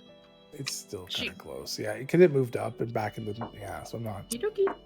34 points of Is that damage. doubled? That is doubled. All right. So as you come down with the dagger. Wait, no. What were you doing? Sorry, you're shooting with a bow. Bow. So you pull back and shoot it with the bow, and you just aim. Where are you aiming on it? In its mouth. So you aimed for the mouth. It slips right in between as it's turning, just growling down at Bonnie, and it just kind of sticks to the back of the head for a second until there's a huge. You hear this just, and the whole back from the jaw back cracks, and the whole head just kind of slides forward and off as the creature drops to the ground and breaks into probably 100 different pieces there. So I know it just died. It's up to you to adjudicate this, Logan. But we did just get a wheel of causality for you. So- Wheel of causalities can't be used You on the can hold- DM. We've talked about this. But Oh, that's is all right. that? Oh, I'm sorry. Well, I thought don't. that I was still an can't do. You option. can do it on an NPC, I guess, but it's not going to last as long as it would otherwise. I can go ahead and That's- try though. That's don't what I mind. meant, but you were in the middle of describing the death of That's the all right. monster, so I didn't know if it was appropriate. Some wild magic came out of its Ah. shell there. I can do it for the next NPC that comes through, I guess. So that's fine. No, poor Brindle soul. hooves, bye. Right. So yeah, shortly after Brindle's like, oh my God, what the hell is wrong with you people? He starts like walking away. Right, but before he kind of stops, he looks down, he picks up one of the bones in his mouth, and then he starts walking away. Bonnie just drives her sword through it again, even though it's down. She's so just like You're stabbing. fucking There is stake no it. body anymore. It's just kind She of doesn't bleached care. bones laying around. The she smell kind doesn't of care. fades, and Brindlehoofs is walking off as he does. About a few minutes later, just kind of vanishes. Val's gonna start shoving all of the pieces of bone into the river. Okay, oh, that's good. We're probably everyone stay in lantern distance, please. I don't know if it's possible to look at. Yeah, I was gonna say I don't know if it's possible to look at the skiff. Oh no, Heather got called out again for the wheel. Yes, make it 2. That's so mean. Fine. All right, let's figure out the second one for And Val. all you're talking about all these conspiracy theories. Well, the first mention of going back to town and this creature arises. Maybe Right, we that should go to the tells jeweler. me something bad doesn't want us going back, Arthur. That person was sending us to the jeweler, and now they're dead. Maybe it's trying to help us. So we're Bonnie, not did supposed to go to what the you- jeweler. No, like we are, and it was preventing us. All right, here we go. It was okay. I was gonna say. Oh, again with this one. All right, that's not bad. We haven't had It's that on in the a while. line. That's debatable. It tells you which one it is. Oh no! What's that? Is this for the rest This of the one, oh yeah, the session? rest of you get punished on this one. Oh no. So immediately in this scene, Val, everybody around you, and you've seen this before, so it's not that surprising. Everybody around you starts to look and talk and act sort of like you. Oh, it's this one. Okay. Is this for scene or episode? I'm gonna look and see what I changed it for. I think Goodness. it peters out as it goes. Okay. Did anyone see where Brindlehoofs went? Probably wandered off. Wherever he tends to go. I think he just decided to say fuck everything. Yeah, and he Kind just of on the just verge of that vanished. too. It was Magic a nice new probably bow sent him tie. back. Yeah. Everybody, please stay in the light. It's really kind of important. Seriously. Well, as long as you bring the light over here to this skiff that I'm trying to lift by myself. I was helping. I'm just not Sorry. I I'm was helping. coming. I just I'm wasn't coming. helpful. Don't worry, I got it. You guys get I the got skiff. two. You get the skiff righted. You're able to retie some things. You realize it's in pretty much perfect condition. There's nothing wrong with it. What condition is the skiff driver? Dead. He's in pieces Oh, all over. That in was his pieces. Okay, skeleton. I was. Oh okay, god, that came out of him? That came out of him. Oh That god. was sort of that wet popping sound you heard. That's Uh-huh. a no. He's I not don't gonna like make that. it. Ew. I still say stay the course. I am not interested in going anywhere that we were being coerced into going. But Agreed. that's just me. I would prefer to go back to the city. Actually, Yeah, I don't that's think- fine. Well, If no one's vote has Doesn't it- changed, Does anybody know how to drive this? I can probably figure it out. I actually changed my vote. I think we shouldn't go back to the city. Because What if Anybody- it's the birch failed? Sending ghost anybody stuff that's after us. outside of our lantern light turns into one of those things. We could be in a whole mess of trouble. It That's a doesn't good really point. matter where we go, right? And then we get on the train, it has minimal casualties. So what, we just stay in isolation for the rest of our lives? For as long as we need to, I guess. I Business suppose. as usual. Oh, bother.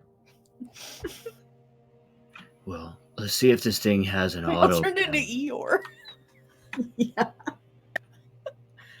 And I push the autopilot button.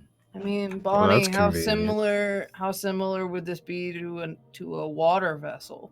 Oh, It's that's actually- a good point. It's actually not that dissimilar. You get a lot of the same sort of things. The problem is that you find that the way that you some of the decisions you make are a little reversed because of the way that water works against the ship's hull versus the way that the sand works. But after a few minutes, you understand it well enough to be able to sail it slowly, maybe not super fast for right away. It looks like donuts. Once I'm Bonnie's got a hang of hungry. it, she's gonna be like, "All right, let's put her through Open her her paces up, yeah. and see what she can Oh, do." so where are we going, if anywhere? Well, I'm just figuring out how to maneuver her, so Are we? I'd still hang like on. to Merrick, go to the was your- jeweler. Was your vote to do jeweler, Merrick, or was your vote to just not go back to the train? Arthur, you feel more compelled to go to the jeweler to the point where you'll just start walking, even if they decide not to go. I'll just drive, all right? No, I want to go there too. All right. You can take the wheel. I think we're being shanghaied. What are you talking about? I What feel does like Bonnie have Arthur's to roll to being see how well she compelled. can put this thing through its paces? Do you have sailing? I don't have that as a tool or Vehicle, Do you have like a vehicle water proficiency? vehicle? no. But I grew up Even around sailor ships, ba- and what was your? it was Okay.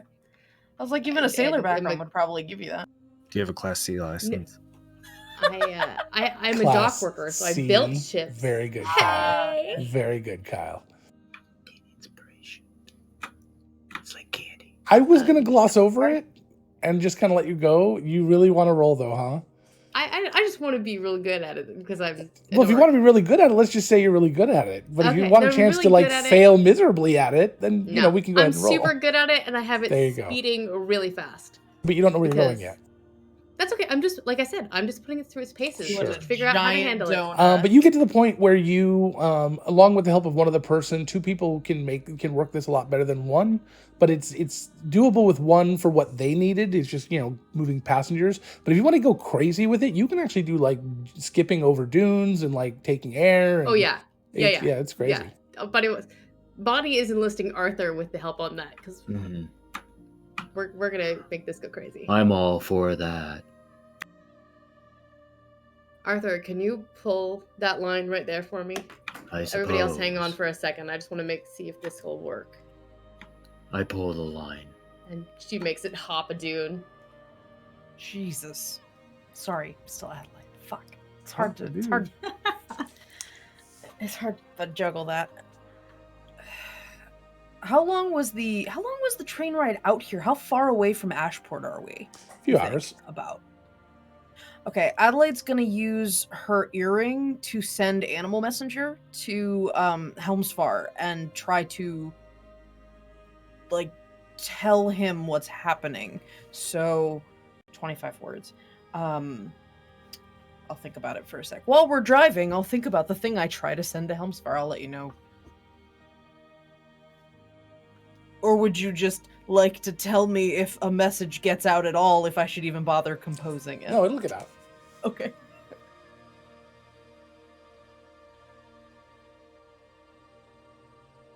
All right, Arthur. I mean, it's going to take hours to get there, so I don't necessarily need to know what It's it an is. emergency, like in case we don't get back, he at least has an explanation for what's going on, sort of thing.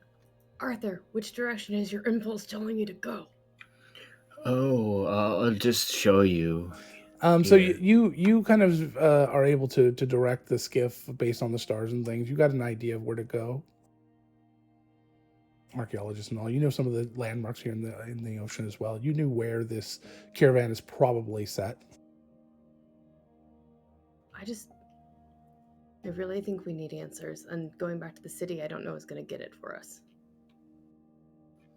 And besides, whatever is compelling Arthur to move this way, there's got to be a reason for it. Probably the thing that hurt your mind. Fuck. It's probably the thing that hurt your mind. Arthur, did anything speak in your head? Not that I remember or recall. Doesn't mean it's not related. Maybe. Can I just get another roll call here? Am I being outvoted at the prospect of not going to the jeweler? Because if that's so, I'll let the vote stand. I just want it for the record that I am against the plan. I don't know how to pilot this thing, so if yeah. Weird hearing Val chuckle. So, you guys are going to the jeweler? Bonnie. I don't think it's a good That's idea. where but I'm I also directing don't him. know how to steer. With Bonnie. I'd rather go with Arthur than and make sure he's supported than have him wander off there by himself, because he seems hell bent on getting there with or without us. Bonnie, I don't. It seems like you're also very keen to go. So. I think it's a bad idea. Proceed. I don't think it's a good idea, but at the same time, whatever's gotten a hold of Arthur, because Arthur, whether you think otherwise or not, there's right nothing normal here. about just wanting to walk across the desert on your own. Not you. There's no food in the desert if you're walking through the desert by yourself. There's cactuses. Making you want to do it. But you don't think it would be life-threatening, Arthur. You're pretty sure you could make it there in time. That's the thing. You could also go back to the city and hire another skiff and head out, but it's just going to be faster to go this way. I promise to let you say I told you so, Adelaide. I just want us all alive. So. And Adelaide will sit and will continue drafting her message to Helmsfar. Okay. Let's just hope the Can't god see in this anything. machine isn't capricious. Can't say anything if you're dead. In that case, I suggest holding on, because we're going to jump another skip. I pull that rope again. Thank you. This So- handles real well. A little counterintuitive to be just jumping up and getting air and stuff, but you guys start to make your way, and eventually off in the distance you come over, flying over one of these dunes. You see lights, dozens of them, and you actually follow the river a fair distance of this, and you see all of these lights way off in the distance. This little caravan sort of campsite. It's a huge campsite. You start to head your way over there. You see several skiffs out there. Some of them are similar to these in design. Some of them are larger, and a couple of them are very much smaller, about half the size of this. Obviously designed for just a personal use and not for traveling with people. And so you start to approach, and you see all these beautiful, very colorful little campsites, and most of the people here are Fire Ganassi. So they're all just have this kind of almost flaming hair that kind of just seems to chaotically wisp around. And they greet you warmly. They invite you to come into the camp and ask if you need water. Or they actually specifically say cold water. And if they would like any food, you're welcome to come and partake. Oh, yes, please. I would like some food. So they will take you in, and the first person that you'll meet, what is their name? The person that guides you around the camp. Give me a name. Clive. Clive. So Clive will be the one guiding you around. Damn it. Guiding you around the camp there. And what is Clive's job here at the camp? He's a barker. He's a barker. Sorry. Okay. Those people that shout to get people to pay attention. There's a caravan. You need people to attract They're the not public when you stop necessarily a in performing areas. caravan, but sure. Oh, all right, Welcome to the caravan. caravan. We have So- such sights to show you. So normally I'm he says normally I would be barking at you, but I'm off duty right now. But I would love to show you around. My name is Clive, and welcome to our camp. Is this only visible? Is the Val effect only visible to Val? Yes, correct. And actually, we're in a new Okay, scene, there's so it's not no 5 of longer us? Val. So now Val and Merrick see the other three as Merrick. Oh god, this is gonna be hard. Because I don't know what accent he does. Really? Nobody does. That's 'cause he Everyone do a changes different all the time. accent, quick. Bonnie will just talk like the actual Merc. It'll be very Yeah. confusing to anyone why she Cheater. doesn't sound. Nobody else like hears she it. has an Only accent. Merrick. Well, Val That's does too, true. That cheater. Logan, Adelaide, while they're walking, is gonna activate the animal messenger and send to Helmsfar a potentially, if you're hearing this, we're all dead sort of message. Okay. It's found guide. Someone powerful hunting us in the dunes using divining magics. Survived a summoned bone demon. We're being led towards a gemsmith named, and I don't know the name of the person. Jazeera. Jazeera. I So thought it was that's the- Jazina. Jazina. Sorry. Jazina. So that's the whole message sent. Okay. Slowly And you sent this on a to- butterfly's wing. Helmsfar. Helmsfar. And that, Bonnie, who was it you sending to earlier? Helmsfar. Just checking. Okay.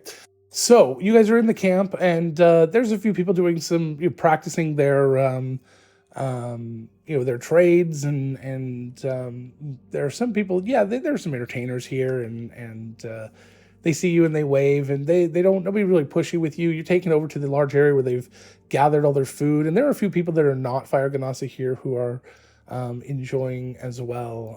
The obviously visitors. Taking in just the ambiance. There's a bard there who is singing some songs, and it's just a very casual sort of dining experience. You brought some pitchers of water, put on the table near you. They are cold, and that's it. Adelaide asks Val, "Can you untie the lantern? So I can't take your chances." And Adelaide will want to just have it next to her and then shake it every 30 seconds, basically.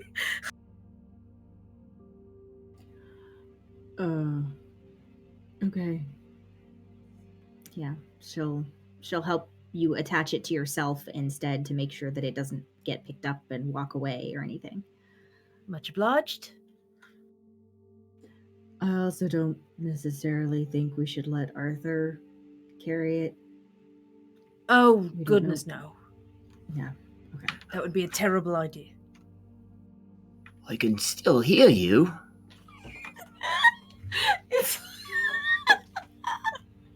We know.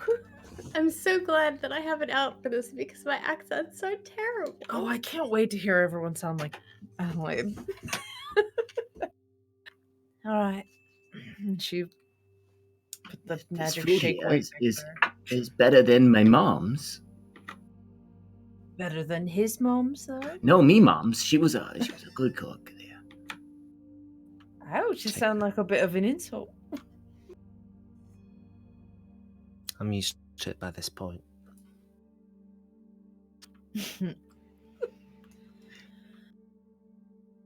Despite the frivolity in the tone, Adelaide is very much looking around every few minutes. Okay. So they'll bring Not over okay with some of these like rolls. They're like sort of like a cabbage roll, but they're rolled in the skins from cactus. And they'll bring in kind of soups and a lot of hot foods. Unfortunately, there'll be some pig rinds and things. Very flavorful foods, very colorful. Just kind of just put around the tables for anybody to grab. Lots of breads. Can I cast detect magic, like sort of gently ask people to hold off eating and cast detect magic really quick? Getting all sorts of weird, you guys ever hear of like myths about lotuses and all that? I don't really trust what's going on if we're being told to be here. So you That's cast weird, 'cause- detect magic, and you get no readings from anything here, or even the people around you. Damn it! That's Damn weird. Because I definitely trust lotuses. No, it's not that. It's Right, yeah. we're in the lantern, so I can't tell if anything's enchanted or anything. Right. Damn it! Damn it! If Merrick Can had a we catchphrase, still- it would be that. Tell if things are poisoned. Nope. I'm going to not partake, thank you. Oh, Bonnie is. I've hungry, already so eaten some of it. it's delicious. Wonder if there's any Kool-Aid. So if a little while later, Clive will come back over and check on you. So what brings you to our caravan? We're very excited to see you. We are looking for a lady named Jazina. Oh, the gemsmith. Yes, of course. The best in all the lands. Is she here? She is. Yes, of course. Oh, I would like to see her. That's her tent Yes, right there. Right. Thank you. Oh, thank you, Thank you for the Featherfall raid. TT 2000B. Right, so this way then. Clive points out the tent to you, where you could find Jazina. Do I just get up and go there, Logan? Like No, how? not necessarily. Yes, That's up to you. Okay. Adelaide does. I'm gonna finish what I'm chewing say, and you got your eating, and food. then Now Go you with- take your time. Is that how this goes? there's here important stuff here. Food. Yeah. Get a doggy bag. We're going. I'll ask the Adelaide. Baka. He probably has one over there. He says you can take one of these small baskets and take anything you like with you. There you go. Bob's your uncle. Let's go. All right, thank you, Clive. I'll be back No. for more of those rolls. They're really good. Thank you, Clive. As Slightly insulting. as the Please end the scene as the Please scene end the scene. transitions into the next scene, and Arthur, you're gonna get the last relax here. The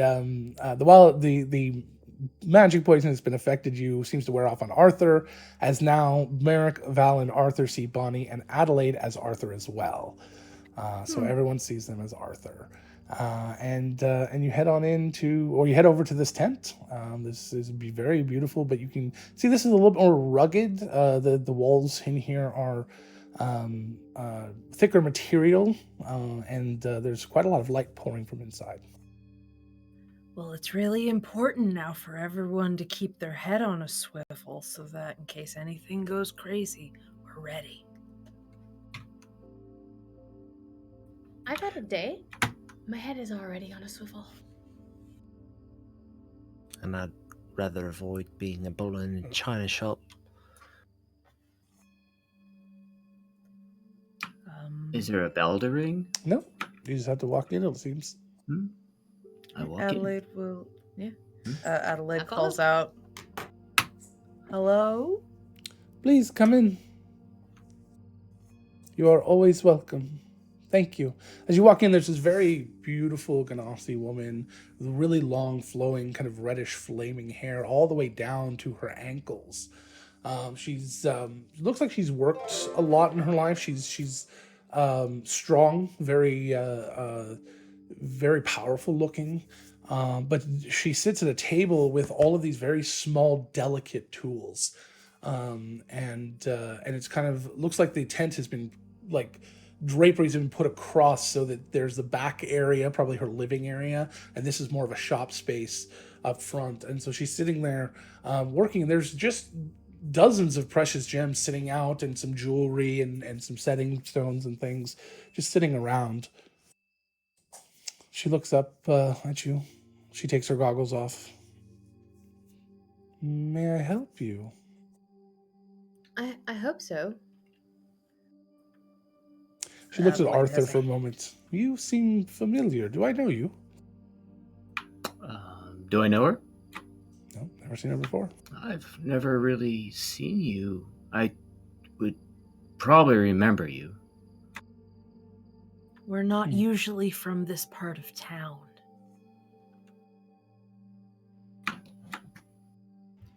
Did Well, this time, you? Hmm.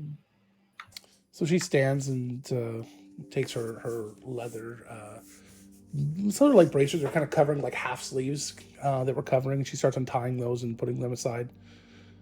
She comes over. What can I help you with?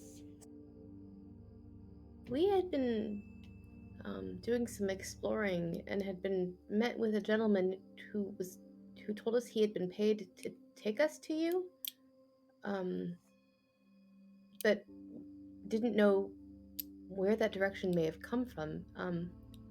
Hoping maybe you have an idea of who that, maybe that you had been contacted by somebody to talk to a bunch of Birchfield proctors.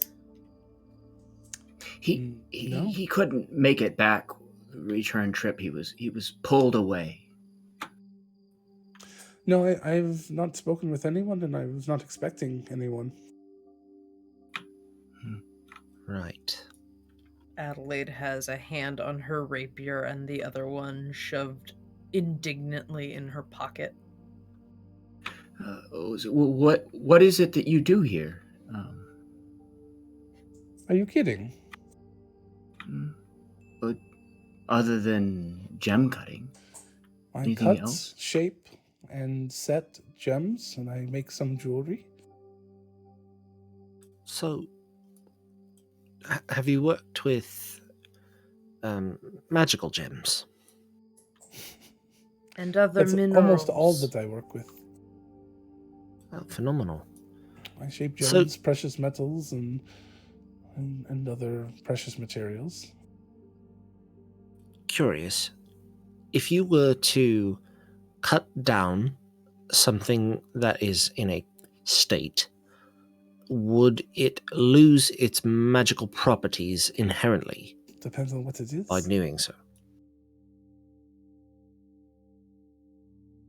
What about salt? Salt. Do you carve it? I have to shape lanterns and jewelry. Sure. Sconces, torches. I even did pillars once. If you can find the salt big enough. That's a lot of salt. It is a lot. Also, the animals, if you have pets, they tend to lick them. Just imagining goats. Yes, if farm animals, no, you keep them away. Have you ever done any work at any temples around here? A little, sure, yes. All sorts. All the time. Adelaide Do you have something sighs, specific that I could help you with? Adelaide sighs, realizing that the lantern's attached to her. Like waiting, why the fuck are they like, come on, if you're gonna do it. And she had it. And Adelaide reaches down and keeping it hooked onto herself, shows the lantern. We recently acquired an item and it was intuited to us that we should show this to you. Oh, okay. It's some sort of lantern. Old. I've seen some of these markings before. Must be very old. That's what we assessed as well. Have you... Adelaide glances at everybody like, are we gonna, like, go all in here? In for a Have you penny, ever in for a heard- pound. What were my instructions originally, Logan, to find get this item Jazina. from before that happened, when we were sent there to get from Liera? Just retrieve the item. Bring it back. Just retrieve it and bring it back to her? Just retrieve the item was your instructions. You assume okay. to bring it back. Yeah. Have you ever heard of something called the Lotus Guide? No, I don't think so. Or the salty beacon. I have seen the salty bean can. Oh, what is that? It is a bean can that's been overly salted. Do you think it would be possible to shape this into something that maybe each of us could carry a piece of and retain its magical properties, Easily. potentially? Oh, well, that's harder. Okay. I don't know. I'd have to to spend some time with it to discover what the magical properties are. But then, yes, I'm sure it's possible. I do have this ability. It's very rare and expensive, but yes. How expensive? I mean, depending on how powerful the magic item is, it could be, depending on the components that I need to use, it could be thousands. tens of thousands in some instances. Right. Would possibly a piece of this beacon be worth that much? It depends on what it does. How long would it take you to ascertain what it is and how to? I'm looking for an estimate. 10 minutes or so. Maybe 20.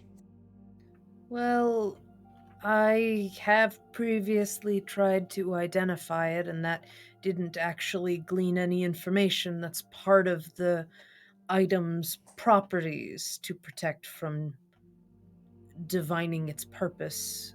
So it prevents you from determining what it does? Is that all it It does? prevents you from doing a lot of things if you're within the light of it. All right. Well, that's... What if I was to block out the light? Would I then be able to identify? Well, I would not be able to see it, so I don't know how to help you then. Can you turn it off? It... Inadvisable. Inadvisable. Maybe we should let it go out again. Yeah. Maybe another piece of the puzzle is revealed. I know. Bonnie, slippery slope here, friend. Just saying. How about we just turn it off real quick, and if anybody gets any like psychic attacks, like what happened to Bonnie, we turn it back on.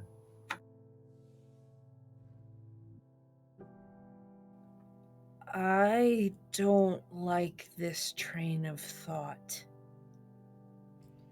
I have concerns. Then there's nothing I can do for you. I'm sorry.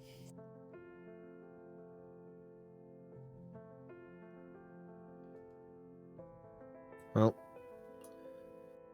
I mean, I would be glad to turn it into 5 different pieces for you, but I cannot guarantee the magic would stay. Yeah, we definitely need to make sure that the magic works.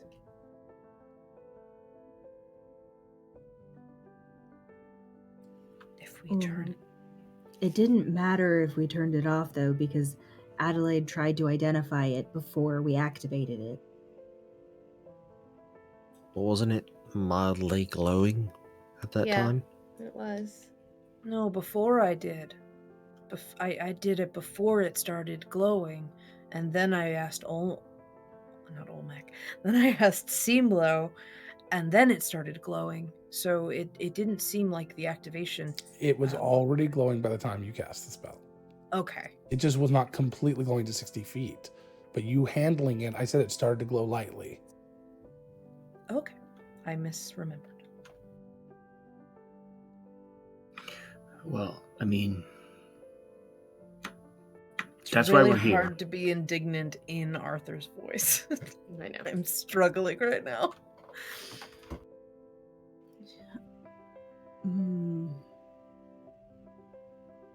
It's Do you have been any 10 kind of- minutes in the scene. You guys can go ahead and drop that. Do you have any kinds of wards in your tent here to prevent from scrying? or all sorts, anything of like course, that? yes. They are my friends outside.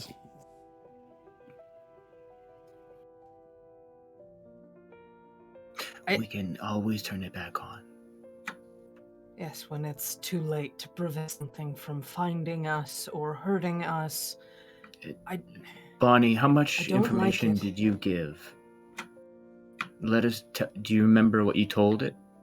And Was what it enough to get? wanted. Was it enough to get them, whoever it was, talking to you here? Well, they don't know about here. They don't know about Yet. here. Okay. Well, I'm not going to try and cast any sort of divination magic outside of this circle of it. If anything happens, immediately turn it back on. I mean, that was the problem. Is I was further away and I had to get back, and it freaked me out. So it took me a minute. But if we're all right here, we can immediately turn it back on because none of us will be out of range of it. Without risk, there is no reward. Adelaide unties the lantern and slams it on the table, backs off from it. As you slam it on the table, it brightens. Sorry. So you're going to turn it off now? It's You have to a let lot it of fade. time. Oh. So she sits down and, well, it's very beautiful. agree.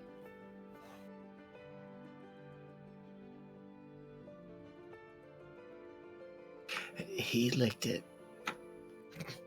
I cast Identify. It's salt.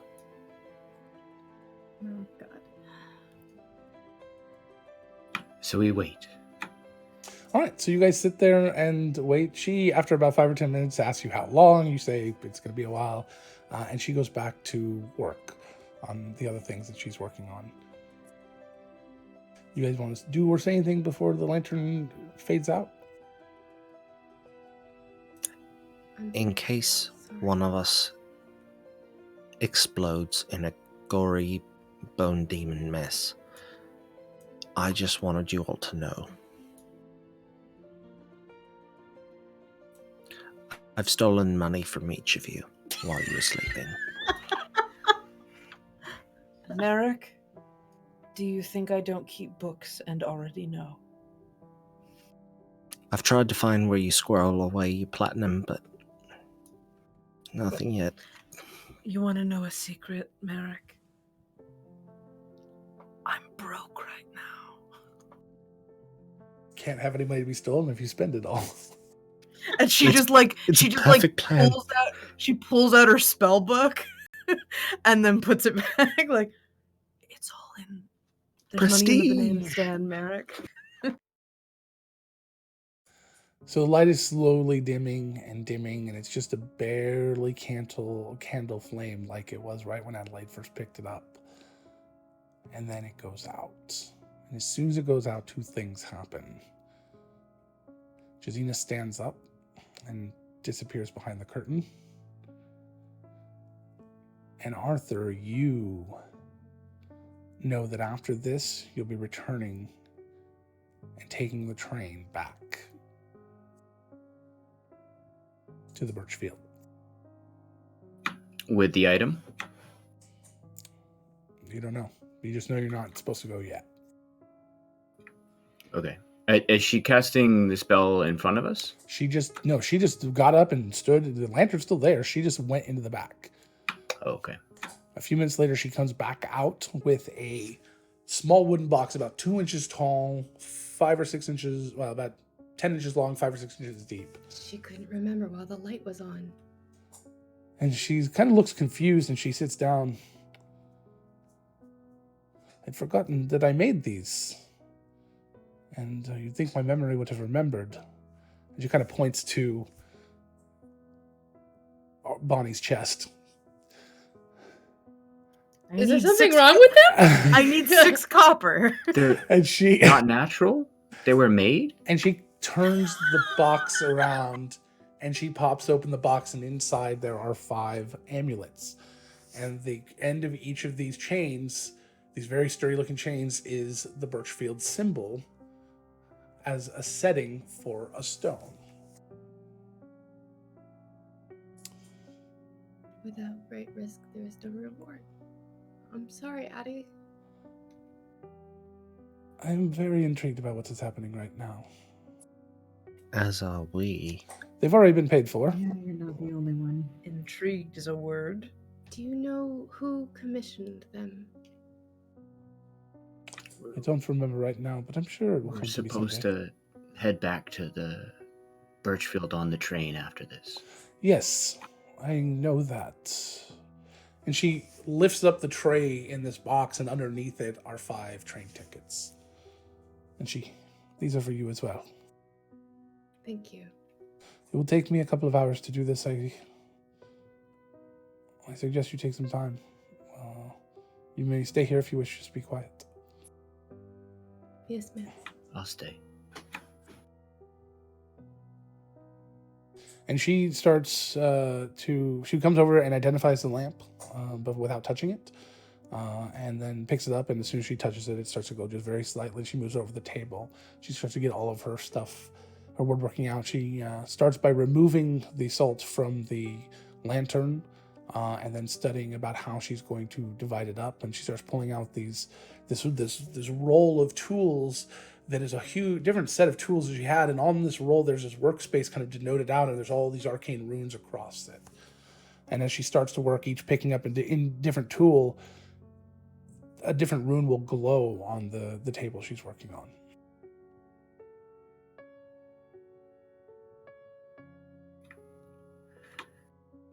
This is one fucked up trip. Does anybody else put their pendant on? I think I would have put Well, mine she's on. got them all because she's putting the setting.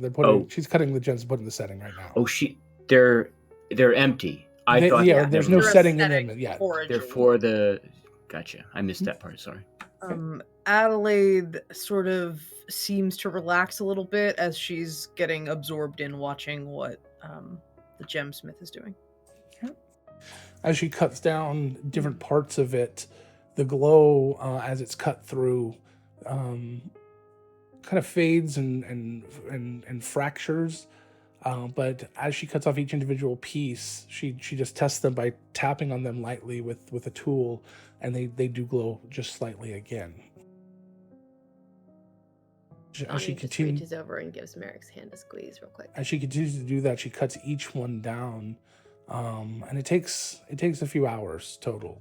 It's into the night. It is 2-3 a.m. by the time she finishes wrapping up, creating these 5 perfectly cut gems, and she puts them into each of the settings, solders them in place, finishes them off, and then puts them back in the box and comes over and hands them to Arthur.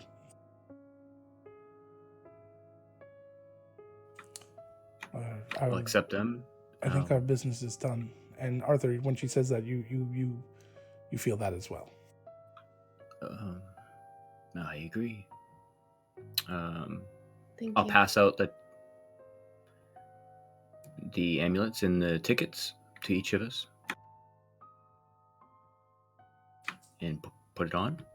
They obviously are not as powerful as they were as a whole, but you cannot no longer cast light over an area, but they will work for you individually. Is it something we can turn off? Yes. You can turn it off and on. It takes a force of will, though. So you spend action to turn it off and on. All right. Thank you. Thank you. Good luck on what you are doing. I have no understanding of it, but it's been We don't either. The payment for this was great. Must be very important. I hope that... I hope destroying one of my people's artifacts was worth it. But at least it will live on in a different way. All things must grow. At that, Adelaide says, "Thank you." Yes, thank you for what you've done. Do any of your friends know how to drive a skiff back to the train? There are several for hire out there. Well, we would have someone to who doesn't do one. donuts for an hour. I forgot that we had one. I'm sorry, Bonnie. Well, all right. I guess you guys technically have one. It did get knocked over. Maybe it's You hobbling basically around and not drove quite. up in a taxi, so let's be clear about that. That's true. Yeah. Let's get home. To the train. Right. Yes, we all live there now. Nope. No. Nope. Clementine lives there. Only. What? You don't want to be a roommate with her? Not No. permanently, no. I don't think she would She was pleasant enough. Oh, I agree. But I like being able to stay over with my boyfriend from time to time, and I don't really want company during that time. And See the Especially not world. underage in company. A very specific path. when she hands out an eviction notice, it's rather sudden and And No. very final. And blunt. Well, there's no taxes because it's all under the table. And the train. And the train. All right, let's get back. Yes, please. So you get into the skiff, you start to head through the desert. You make it into town as the train is arriving into the station in the morning. And you're very tired, but you're able to board the train as you are in the ambassador's quarters, once again, on the same train returning. upon entering, Bonnie will immediately, "Hello, Clementine. If you are here, it is wonderful to be back on your train."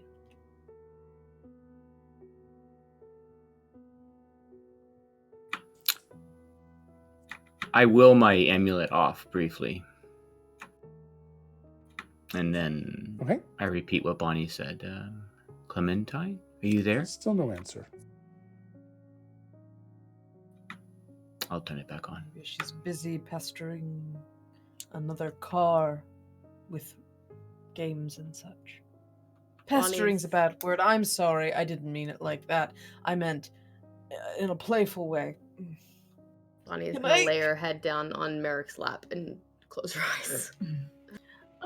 I'll be back. And she's gonna go walk down to the ambassador's chamber and knock again. No answer. I have no idea if you're still in there or not, but if you are, we're back. And then she's gonna walk away again. Okay. Anybody remember the person's name with the cart, the food? Oh, the flamingo. French dude. Mingo. French Mingo, yes. Wonder if he's still here. He was very nice. Brought me everything I asked for. I'll have whatever Merrick decides he wants, and then she'll, like, pass out. I'll just... Adel- Yeah, sorry. Go Go ahead. French Mingo. There is a way to call for service if you need to. So there's a little rope on the wall. You pull on that, and a few minutes later the door opens, and French Mingo, the French flamingo porter, does come in. Actually, it's more of a waiter. Comes in. Welcome back. I hope that you've enjoyed your stay in the desert. What can I help you with?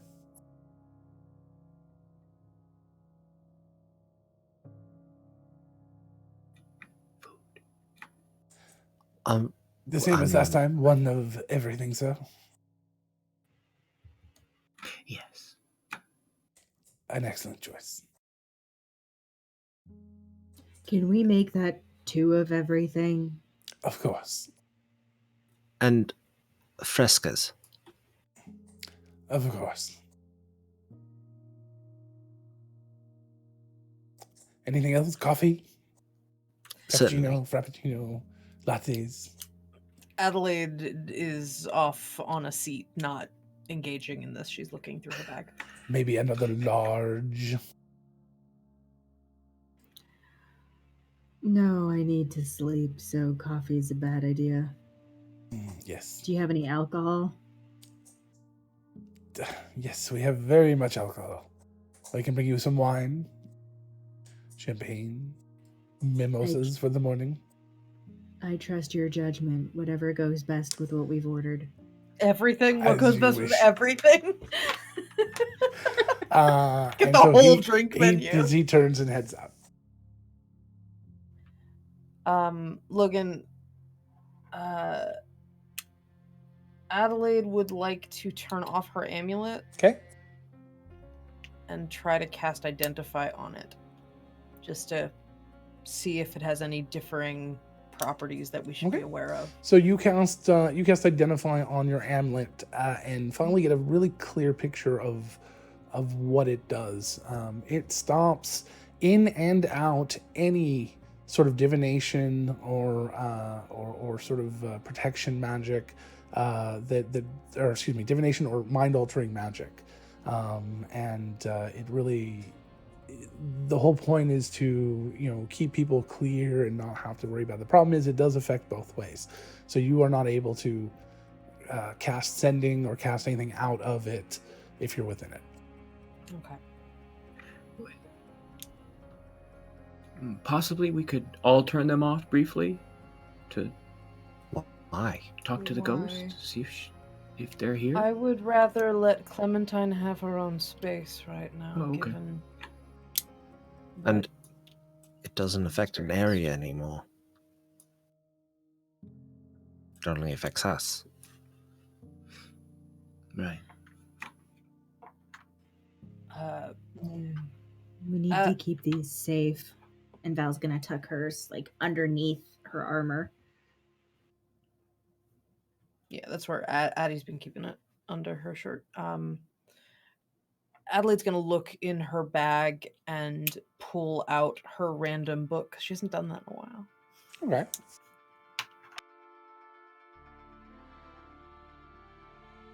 Because that's plot relevant. Could be. All right. Give me what type of book do you? We didn't do that before. Go ahead. All right. It was just sort of a random.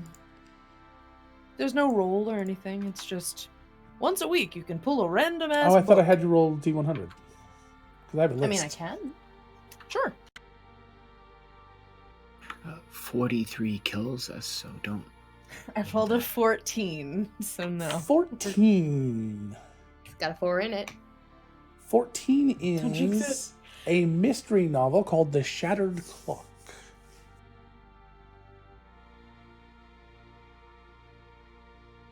Adelaide curls up on a seat and starts reading that book. Why not? All right. So as you sit there and you read through that book, about 20 minutes later, you start to hear the last call for people to board the train, and your cart starts to get being pushed in. The cart has 12 different bottles of wine on it, the 32 different meals, 64 different meals. It's a 15-foot long cart.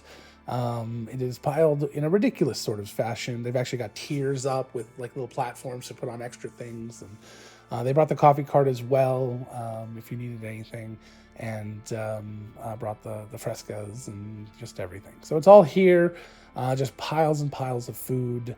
And as the train starts to move, you hear a little bit of a giggle as the food's being pushed in. Merrick will. Oh, sorry, Bonnie's asleep on his lap. Merrick will sit there. You could probably get up without her noticing. Yesterday was a day. You cannot disturb the cat. So you see that French Mingo looks at you and points to a Monte Cristo, and offers to bring it over to you. And he'll bring it over and put it on a little tray next to you, and bring you some fork and knife and some wine and stuff. The fresco. Also, could you take one of those shrimp cocktails and just put it on that booth over there? And he goes and puts it down. Thank you. Adelaide glances up at the shrimp cocktail. This is put mysteriously near you. She scans the room from behind the book. I cast Mage Hand, and I have it just kind of crawl over and kind of rest near the cocktail. Snap and Telemachus is now guarding the shrimp cocktail glass. I'll even let him eat as much as he wants out of it. He can just gorge himself on shrimp. He's a sea hawk. I've decided. That might be my first piece of Shenanigoons fan art. Is just a hawk angrily guarding a shrimp cocktail. So just puffed up.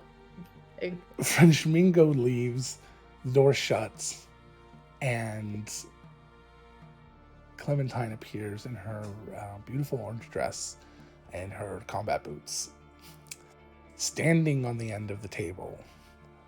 And she goes, "I live!" So, do you?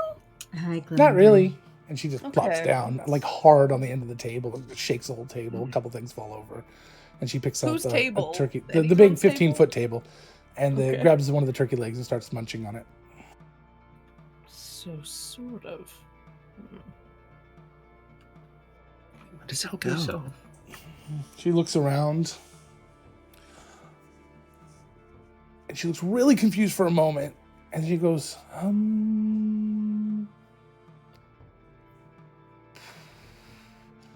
You're supposed to go somewhere to a coffee shop? Yeah. The Yeah. Jabber Coffee? No, the Jabberwocky? The Jabberwocky. Jabberwocky. When you get back. Who Right. told you that, Clementine? Big furry guy.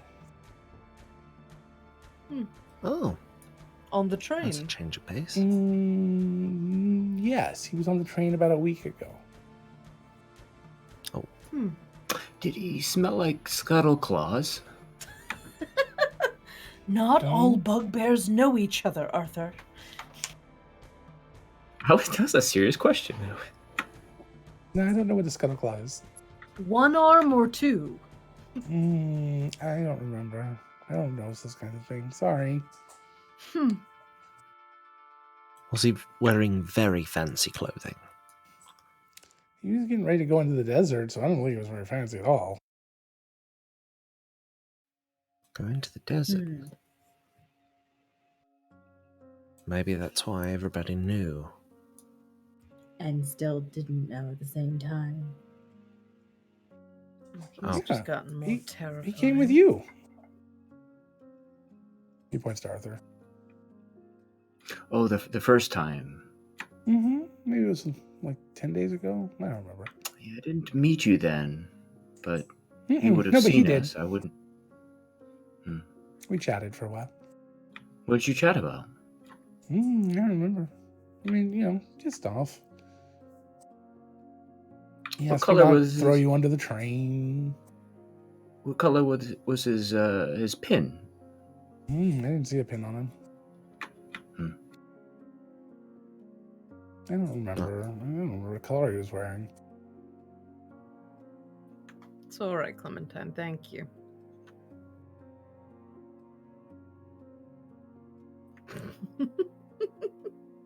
For the podcast audience, he started munching on a turkey leg. I'll point to the shrimp, and then I'll point at the sleeping person. She gets I like mean, a mischievous look, and she drops the and turkey kinda leg go on the like- ground. She kind of jumps down and vanishes. Jesus. Merrick will start working on the blacksmith's puzzle while Bonnie sleeps. Okay.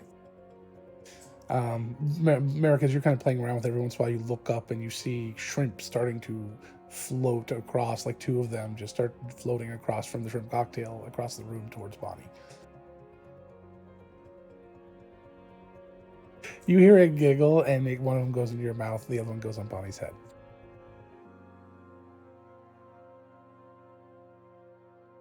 Good boy. We all just think we learned something very specific about Merrick. Never turned down a good shrimp cocktail. So you eat the shrimp off of Bonnie's head as well as the one that was floating through the air. And you just hear this giggling, and the turkey legs gets picked back up, and she rematerializes sitting in the chair. Worth a try. I prefer her shrugs. as Bonnie, not as Briny. I don't get it. So, the shrimp of... There's... There... Also, Bryony is a name, so that was like doubly layered. That was very good, Merrick. Doubly lame. Layered. No, just lame. Like an onion with one leg. Layered and lame. Now that was funny. Everyone's a critic. So- Every ghost child is a critic. So, Arthur, you don't remember being here with anyone? Or did you just not tell us?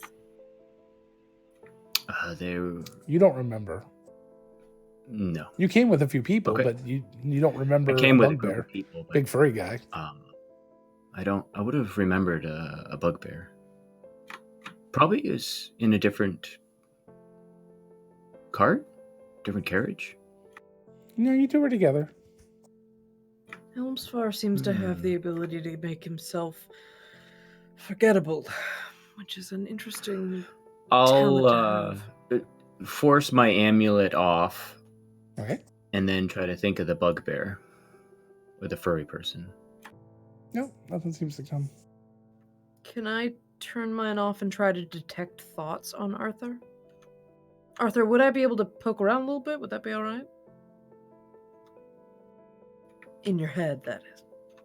Poke away. And yeah, she'll cast. As Detect you're Thoughts on about to cast, you hear this. God damn it! Thump, this thing thud, sort of on the top of the train. The car shakes. What now? Bonnie immediately Did sits up. you? I'll turn my amulet back on and Turn it back on. say, Adelaide, did you do that? No, You see- and can I? Kind of this, as you do, you see the ceiling of this is very nice, sort of fabric ceiling start to kind of burst into flames in just a very small spot, sort of in the center of the car, and then kind of burn away. And you hear this kind of stressing metal as these like dripping flames come from the top of the train down to the ground. Did you turn off your You all turned off your helmet several times. and cast spells Nope. no. immediately? It was before the spell was cast, so it did not Okay. get cast. As this hole opens up more and more and the floor starts to catch on fire, and you all start to jump up and get ready to do whatever, in drops this small sort of bird-like creature. It looks sort of like a demonic kenku, a twisted, deformed version of a kenku, who in his beak has a beaten and battered, twisted spectral butterfly that it then swallows. Fuck. Roll initiative. Second time today. 18. 7. Oof. Natural 20 for a 24. Nice. 6.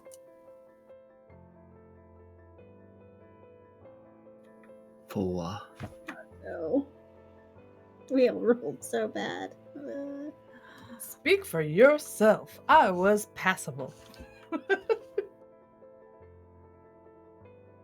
Is the ghost going to help us? Clementine got a 15.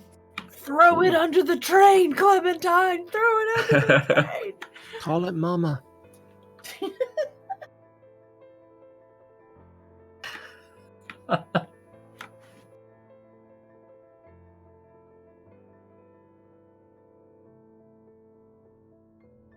So Bonnie's first. So as it is landed and you see the spectral butterfly get crushed and swallowed by the creature, even with a large beak, it sort of has a weird kind of evil grin to it. As it takes its fist and kind of pushes it down on the ground and cracks start to come across and opening rifts and dark, black, but fiery at the same time rifts that you think you hear things and creatures like they're going to come out of.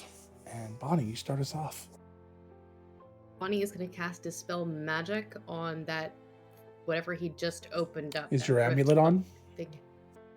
It is. Let me see what type of thing Dispel Magic is. 1 second. That's abjuration. And that's fine. I think. It'll go through. So yeah, she'll slam her hand down next to it and cast Dispel Magic. Give me a caster level check. Staring it in the eye. Did we get any kind of a rest while we were waiting for the amulets to be made? You could have gotten a short rest.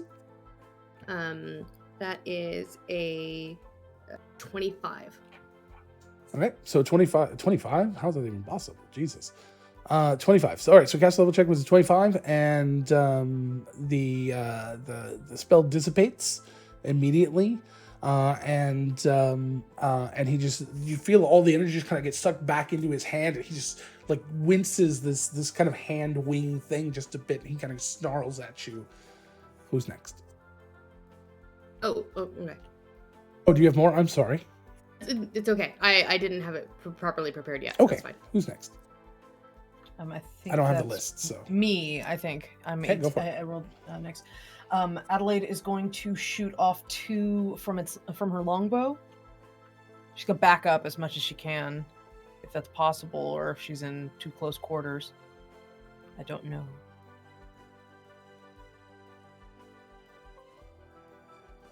Would it be possible sorry, to can get you what now?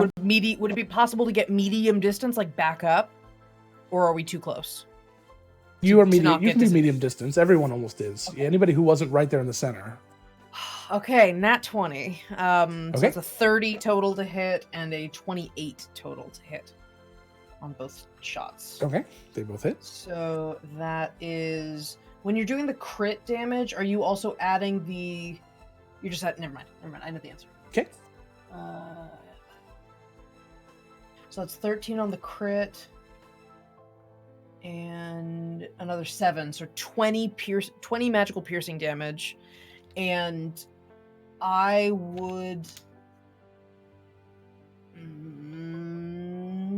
Yes, I would like to use an arcane shot to do my shadow arrow again. So a wisdom save, please. All right. Wisdom save. Ooh, 23. Okay, it does pass. Rolled 19. There's a like smear of shadow that sort of appears, but then it goes away, so it doesn't attach. And I don't think anything happens if. Oh no, it takes another 2d6 psychic damage regardless. Okay. So that's fucking hell 3. All right. 3 psychic damage. Excellent. And that's gonna be the end of my turn. All right. Bonnie, do you have something you need to say or ask? No, I three psychic damage, and my brain went immediately, so I had to do it out loud. All right, so Clementine kind of jumps up and starts to kind of half materialize, half disappear, and she goes, "What do I do? What do I do?" Send it under the train. Goody. And she just kind of clenches, and you see her kind of fade out as she just clenches and pulls both of her fists down. And the thing just sort of disappears, sort of disappearing as it's pulled down quarter towards under the floor. And the whole entire train just starts to shake as something is run over. Is that it? Are we done? Seems for the moment everything is fine. To wait and see. Okay. Good job, We'll Clementine. find out soon. Helmsfar doesn't know what's going on, and he's not going to. We have to get back. Right, well then we need to make sure this train stays on the rails. That's the problem. I mean, even if we keep our amulets on, I mean, this train can only go one direction. This isn't going to be the last thing we deal with. Maybe I should have learned teleportation circle. One spell is not the be-all, end-all of all this. No, I know. Just all right. We got to get to the Birchfield, or do we have somewhere else we need to go? Jabber coffee. Okay, that makes more sense. Jabberwocky. I wanted to go to the Jabberwocky. Birchfield, God damn Logan, but Jabberwocky. you changed it to the. Do I want to go to the coffee place It's the now? Java-wocky. Birchfield. Okay. You Where do I want to go? just want to go home. At this point, you don't have any. You just knew you need to get home. It wasn't necessarily the Birchfield or anything. But at this point, you no longer have any sort of inclination. Okay. You're your own man again, Arthur. Free to desire sandwiches. And at your I never lost my desire for sandwiches. Clementine, Your hierarchy of needs just shifted. For a moment. do you know of a way to make the train move faster by any chance? I don't know if that's even possible. Safely. Nothing I'm aware of. Okay, it was worth a shot. It's good to see you, by the way. It's good to be seen. That's a ghost joke. Thank you for your help with that weird bird person. He was mean. He broke my train. Yeah. I assume there's a lot of air noise. Do we want to... Let's go to another carriage. I can try and Oh, that's a fair repair some of point. it. Yeah, Adelaide has mending, and Bonnie you does guys start too. working on. Sorry, Quickly, you guys can work on before- mending before- and putting it together. Yeah. Before, what's his name comes back. Can I head back to the caboose? Okay. For You're gonna go I don't know if it into has the ambassador's room, the locked room.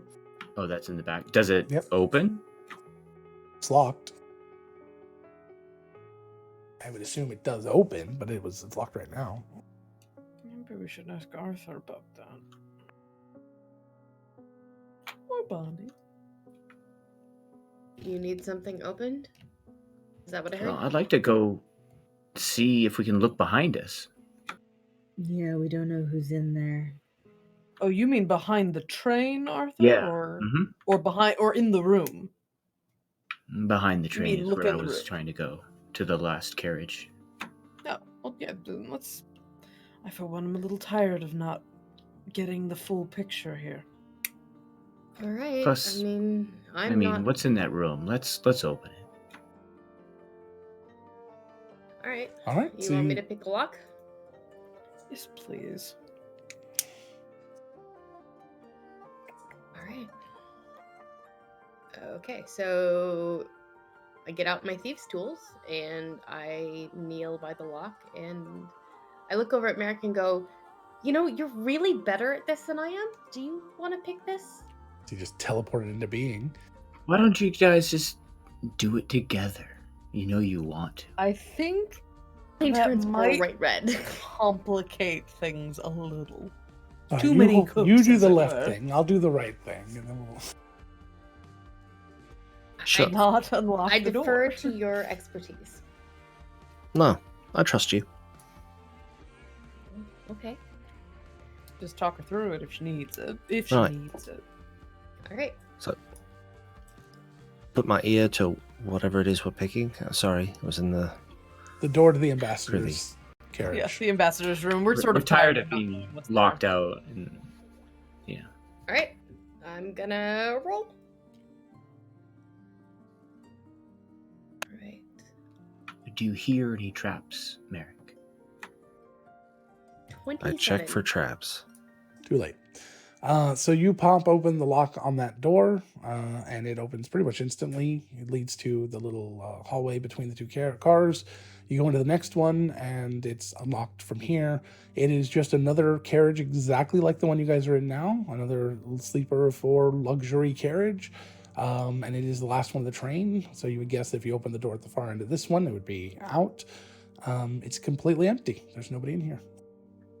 Merrick, check around if there's any other notes or anything. Right.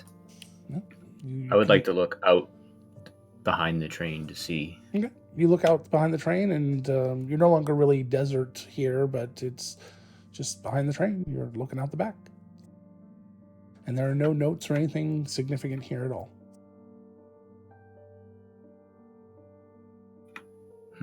Bonnie? Yes. No, we shouldn't. I What? was gonna ask about sending to Helmsfar again. When I sent, that's when that thing got into my head, and No, I that's really. yeah. No, I'm sorry. That's Maybe right. that's why we've been getting these encrypted go here one step at a time so nobody can get the whole plan. Yeah. It would make sense. All I'm right. sorry that I didn't go with what we normally do and was so emphatic What about we other normally stuff. do is not do what we've been told to do. So, in fact, we did quite perfectly. I have a bad No, habit of it's that. fine. I saved the day. Maybe. You did. Clementine, is there anyone else on this train with us?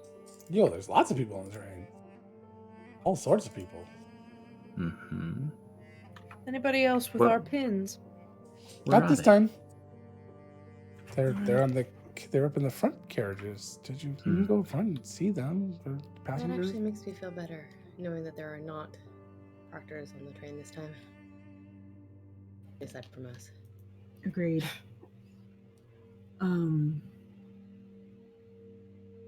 Clementine, do you know if that bird creature definitely squished when you put him under the train? I mean, it's squished. I don't know if that means anything. That's what I was back here looking for, Val. It's See not if on it the was train anymore. coming in. That is a plus. And if it comes back, please feel free to shove it back under. I will. came after I had turned my amulet off, so I think we should not do that anymore. Good loins. Everyone, I mean, there's been a lot of turning them on and off. Nothing had happened. How about we just stay in here where there's not a giant hole in the ceiling? That sounds like a good plan, but I am gonna grab something to eat because I'm. Bring the cart back if you'd like. I ordered 2 of everything. Yeah, there's so we lots of have food lots here. of choices. So we're gonna go ahead and skip the rest of the train ride as you guys make it into 3 other monster fights and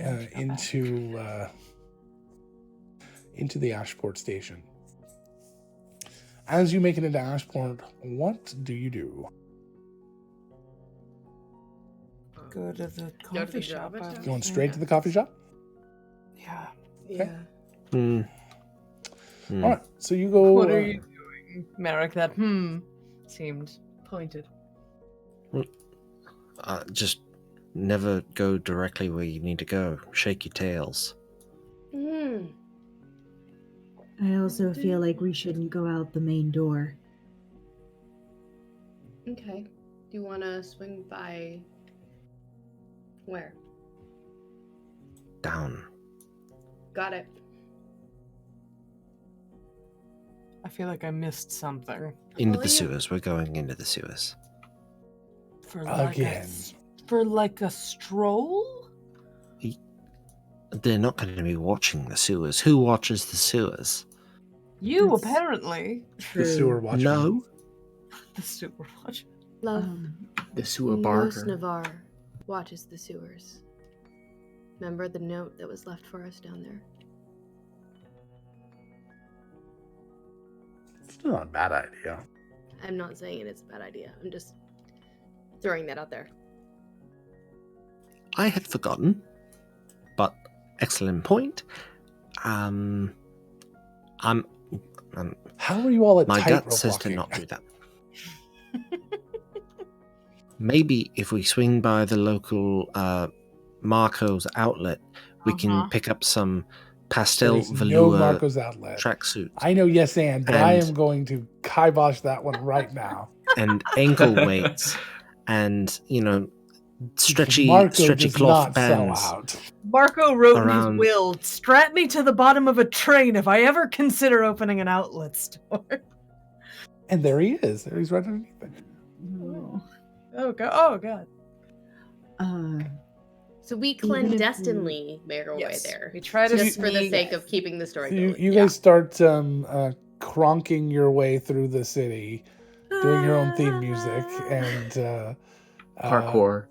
Adelaide just and cuts holes into a book and just has it in dipping into the Oh, sewers for like half a street just in case. Seeing Pugnut down there walking his plorpy I don't know. And you guys head back up and out and head over to the Jabberwocky. Mhm. Yeah. Yep. And as you get in, there's nobody in there.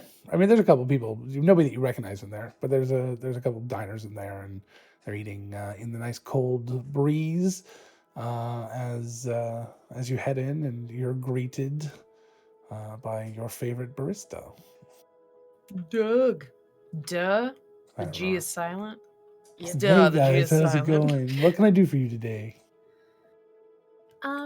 Could I get an extra large mochaccino latte with 3 pumps of hazelnut, 2 of mocha, and an extra bit of whipped cream, please?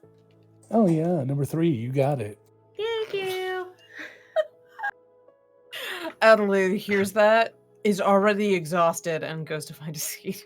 Yeah, I'm with you, Adelaide. I need coffee. I'm gonna go sit. I do too, I just don't feel like it. If Adelaide and Arthur just go sit, then Val will order 3 large coffees. Okay. And All just take for those her. to the table. She sits down, And I you guys also want some? would assume you guys at least took a nap on your way here, so you would have gotten another short rest and gotten a little bit of sleep. So I don't want you guys to think you're completely. But it Nap is on morning. the train at minimum. Yeah, it is morning, and So Bonnie goes and sits down and hands Merrick his coffee that he loves. Here you go, sweetie. Got you your favorite. Thank you. It's a number 3. You're welcome. We With extra remembered. sludge. Of course. Adelaide cracks open. Well, gosh, no, doesn't crack open. Gently opens the mystery novel that she got from the book, from the bag, and starts continuing to read. She's several chapters in at this point. I know how that one ends if it's anything at all like the sprained paw. Oh, that one sounds sad. So he, a few minutes later, comes over and puts this drink and a few little confections around, and says, "Oh, here, this is try out our newest drink tonight. This is a winter mint coffee. It's very tasty, and we've thickened it up a little bit so it kind of like dips, and we put what we call here the holiday's best friends. You can tell by the bark." And he pulls up a little piece of peppermint bark and he dips it into this Is it shaped like a thick dog? chocolate coffee mixture, and he takes a bite and he walks away. Bonnie is all over it. It's just like sugar and coffee. Mine. So yeah, it is a warm sort of chocolate sauce that coats and doesn't seem to melt the bark very much, but it's really tasty. They must Sugar. run out of the pumpkin spice. Oh, sugar, I love you so much. You keep me going. So we just wait here, enjoying these questionable caffeinated treats. As far as I know, There's that's nothing questionable about them. They're right here. They're perfect. Just try not to think about time passing. it was Reading's always been helpful with that. it was Jazina. She was the one. She said that we were to come here. Right. No, that was Clementine. Oh, Right. Here, drink more of your coffee. And Bella Thank shoves Jog the your coffee that memory. she bought him in front of him. Bonnie pulls out her violin and just kind of starts to play a little bit just to pass the time. Bonnie, I absolutely love your playing, but if we're trying to not draw people's attention to us, that might be a bad idea. Adelaide's very quietly watching the two of them talk from Okay. from her book. You're probably right. About 10 minutes later, the door opens. Actually, you can see through the windows. Walking up is a tall, thin, elven woman dressed impeccably well. You recognize her immediately as Stasia, one of the directors of the Birchfield. Director of Recovery, I believe. Director of Expeditions. Ah. The Helmsfar's right-hand person. They are partners in taking care of the proctors. And she stops and walks in, notices you immediately, and comes, actually heads to the counter and gets a coffee.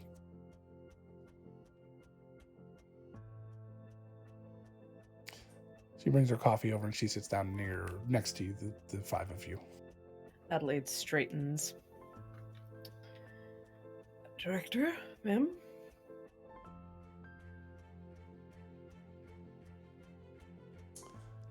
Not Oh. today. And she takes a sip from her coffee. Definitely brightens my outlook. Helmsfar couldn't make it. Oh god. Is he Why all is right? that? I don't know. That's concerning.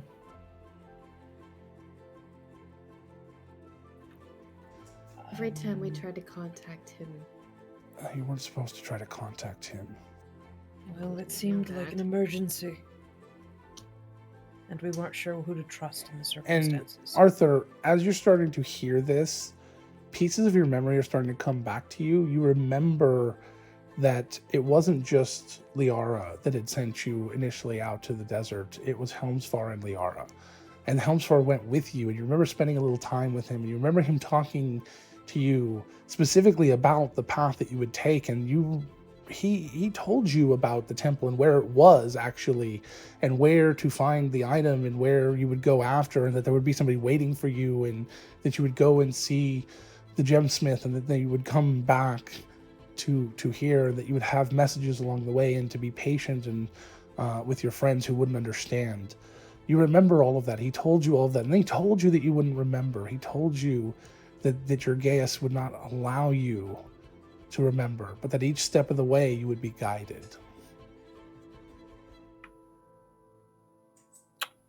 And since you trusted him and agreed, it worked perfectly. And so now all of the things that happened make sense to you. Did he say where he was going? He didn't give you many more details after that. He just told you that something suspicious was happening. He knew that your friends were taking care of some other business, and he needed you to be familiar with where you were going to go next, so everyone could be prepared. Back to here. Well, specifically the desert at the time, but yeah. When was the last time you saw him? 2 days ago. So I'm here to reveal to you what's next. I assume everything went well. I assume you have the amulets. Yes. Because I tried to contact you when the train came in and I couldn't. We thought it prudent to keep them on you after did certain events. Exactly the right thing. You did very well. Next, we're going to send you to find the device. And to do that, you're going to need a ship. We have already set up contact for a ship to be chartered. But they don't want money. I'm not sure what they're after. You'll have to speak with them. You have to assume at this point forward that you'll have very little help from the Birchfield, as we can't. Understand. Officially, you'll be off assignment for a while. Much like you have your training times, that's what's happening right now.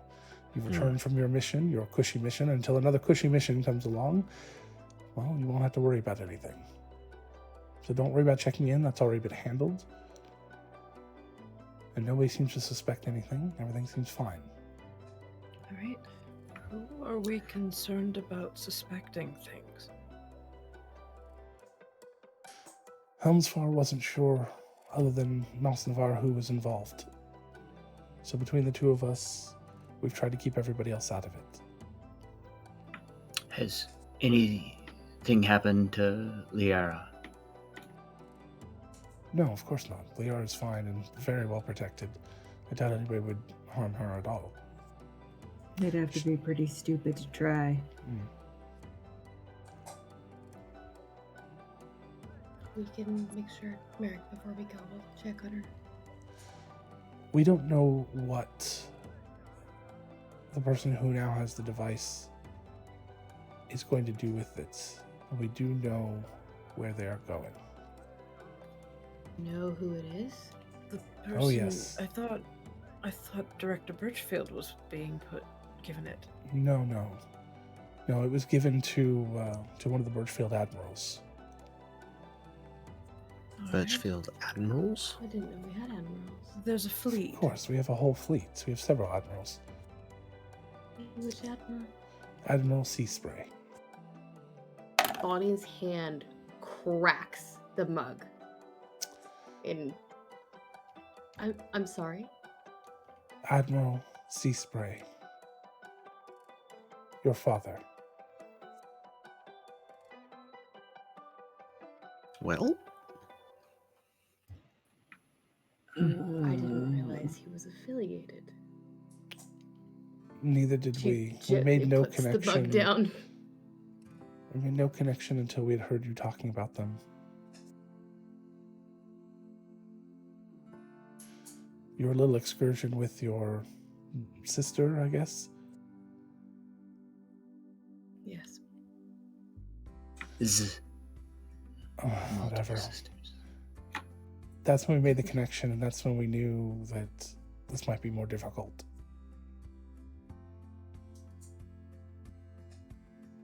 The Admiral, we believe, has some sort of influence over the Birchfield, Director Birchfield. He was able to collect the item.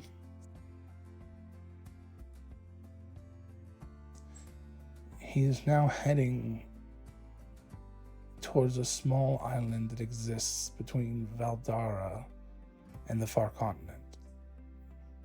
It will take him a long time to get there. Which island is that? We don't really have a name for it, so we've only been recently discovered. But there are strange creatures there.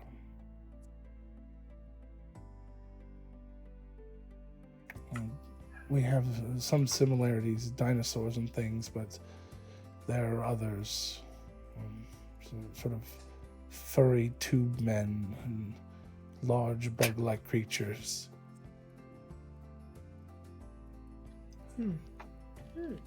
It's said that there's a strong Fey resonance there. It's going to take him a month to get there. But he's got an extremely fast ship. How are we supposed to catch him? We're going to get you a faster ship. Excellent. Bonnie, just to clear the air, you've got no problems going... He's your father. Good You I've question. never met him. hesitate? I've never met him. He didn't bother sticking around. He is very charismatic, and he will use your relationship against you. I don't think he knows I exist. All right. So, Just quite be in on my your favor, guard. But yes, I will be on my guard. At this point, do very little to contact anyone in the Birchfield if you can help it. There are safeguards in place that I don't understand. Somebody is protecting the arcane abilities of connections. Meeting in person is the only way. When do we leave? As soon as you can negotiate passage. And You'll meet with them tomorrow. Your contact information is here. And she slides over a piece of paper to Merrick. Only you'll be able to read this. Maybe her.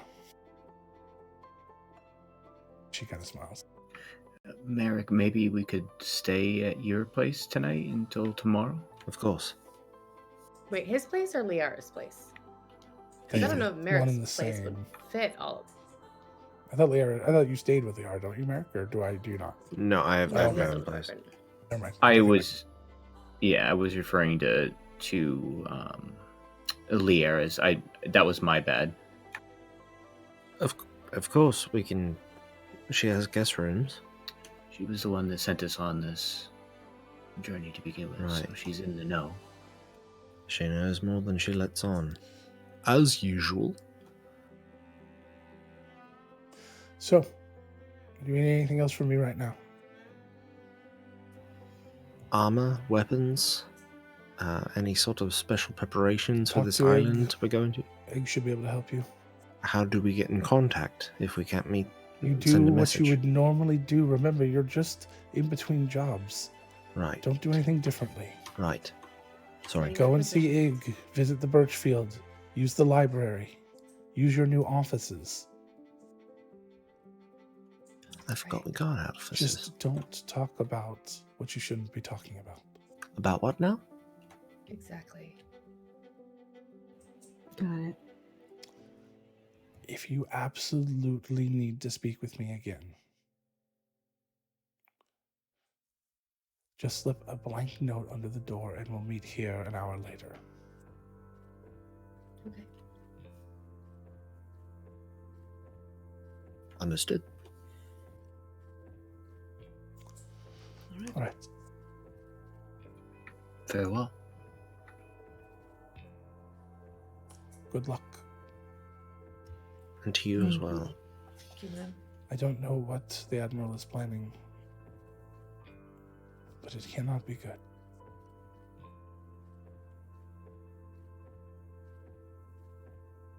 Well, not exactly how I envisioned a meeting, but it'll be interesting nonetheless. She'll get up and head out. So Merrick will crack open the note. And I'll tell you the name of the contact tomorrow. Sorry, Sure. next week. I don't have the name. I didn't expect to quite get that far. So Quite all right. yeah, no, I'll give you the name next week. But you'll be meeting with them here in the city next week. Well, tomorrow in game, but next week at a game. Does anybody have anything they want to do besides go and see Ig? We can handle that away from the table, and seeing what other equipment might be available and stuff. We can talk about that. I think it sounded like we wanted to check in with Liara and make sure she was okay. Well, that's where I wanted to stay. You can go to Liara's. Everything is fine there. Absolutely nothing wrong. She'll feed you like crazy.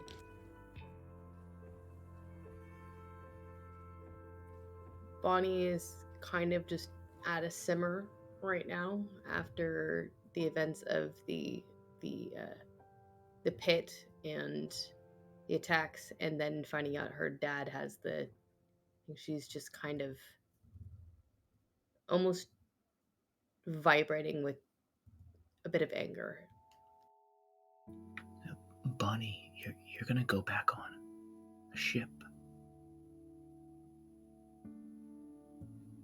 That's good. You can sing us shanties. And oh no, that's not appropriate. In my panties? Is that what you were going to say? No, I never did finish. I didn't say it. She does laugh. Is that it? Val would go and speak to Liara for just a moment. Okay. It's nothing crazy. All right.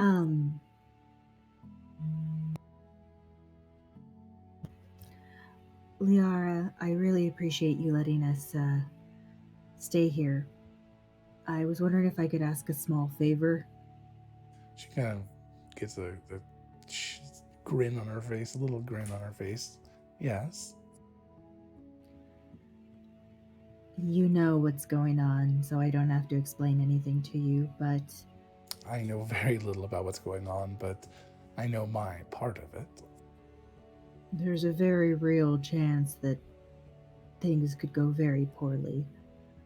So, I was wondering if I could leave a message with you to get back to my family in case we don't all come back. Of course. What about your boyfriend?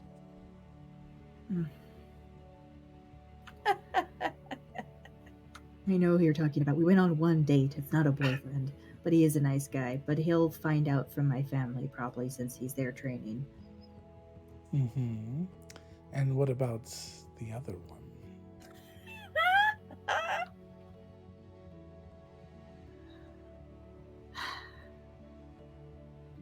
She's a walking rom-com. Lex is Bonnie's sibling, so I'm sure if something happens, they'll find out about it too. So no direct message from you. All right. Yikes. Judgment.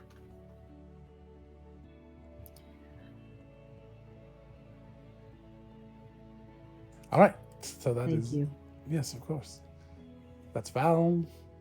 Anyone else have anything they want to do before we wrap up here?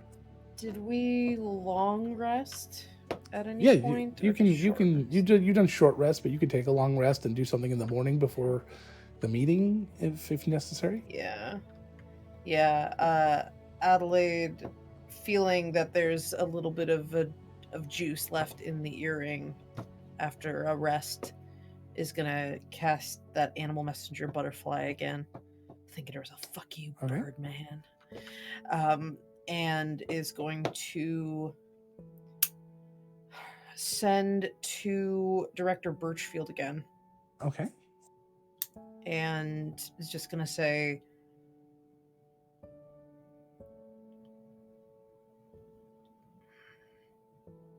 What is it you've built here? And that'll be all she sends. There's no responding to the animal messenger.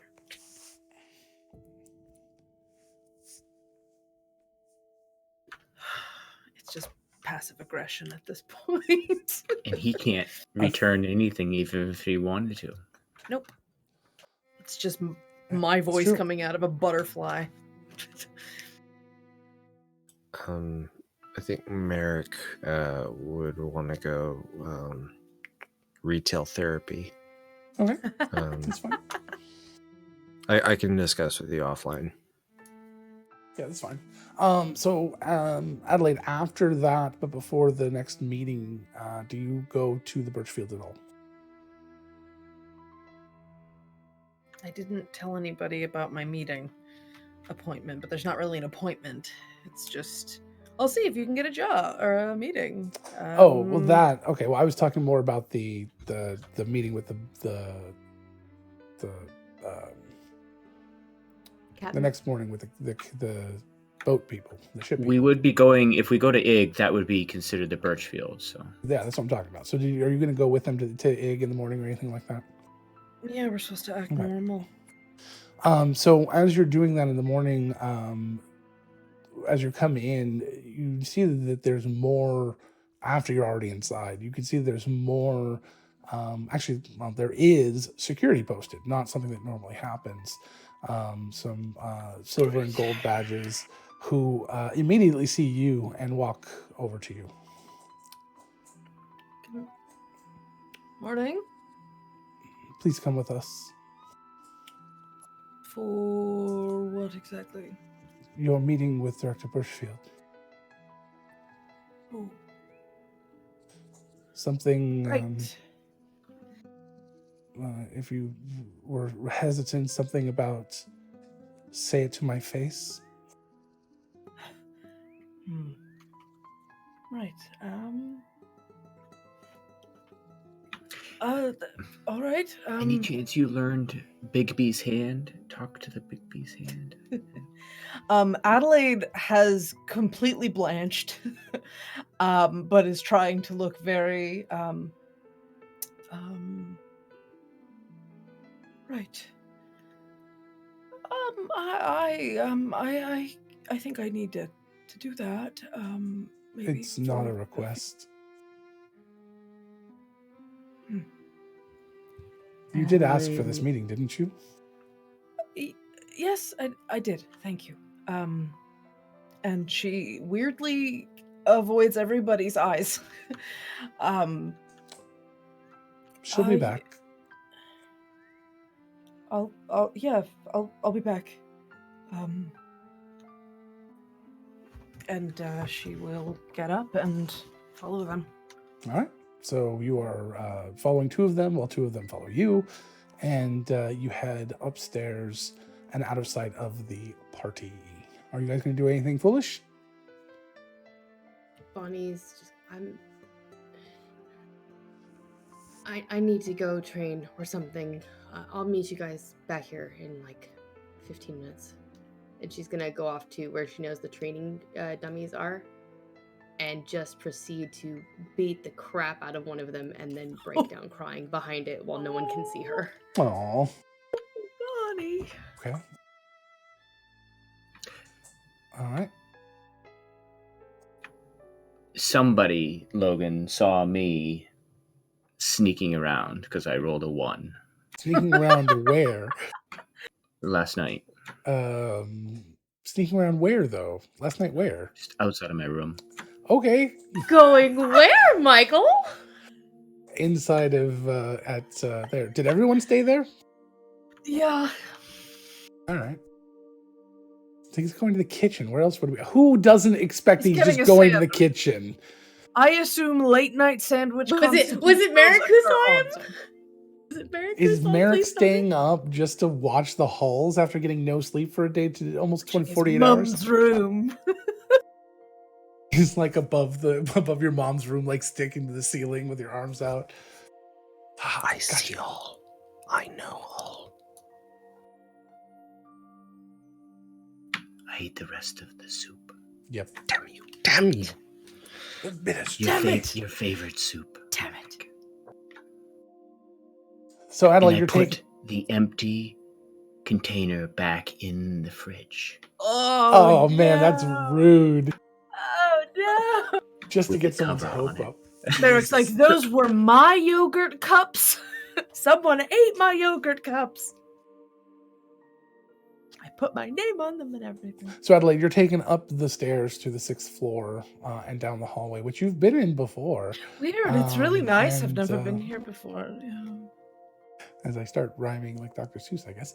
And you're taken down that secondary hallway that has only the one door at the end of it, and the guards at the end open the door, and inside is a very well lit but dim room. It's consistent light all around, kind of this yellowish sort of light, matches really well with all of the darker woods and the plush leathers in here.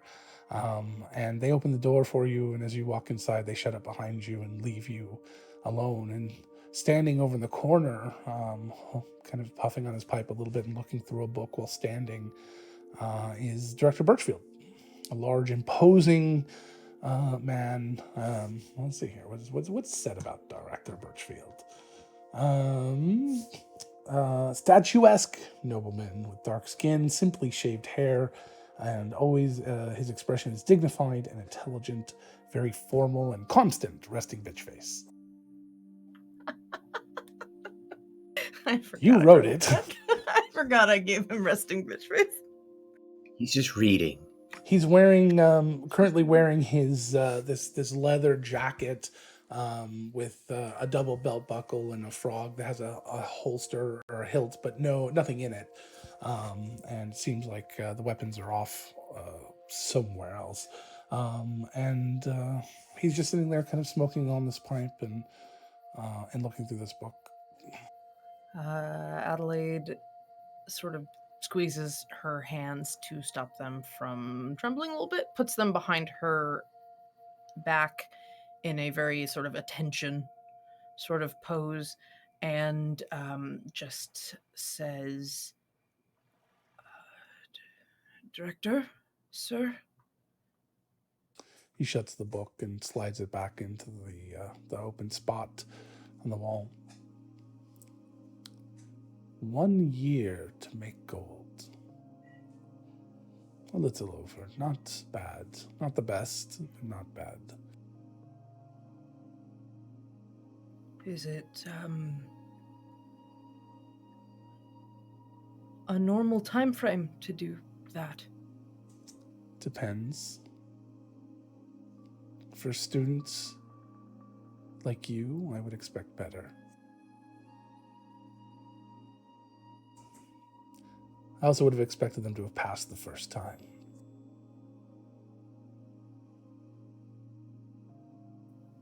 So that wasn't you doing that. He just kind of shrugs. I don't know if I believe him.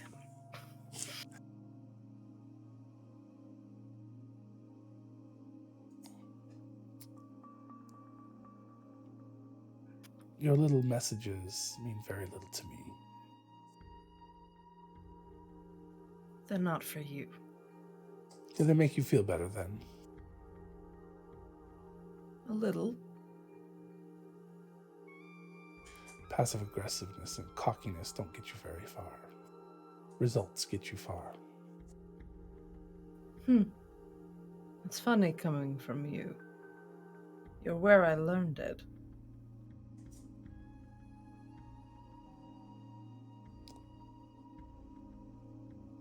Yes, I failed you. You needed a little humility. Humility.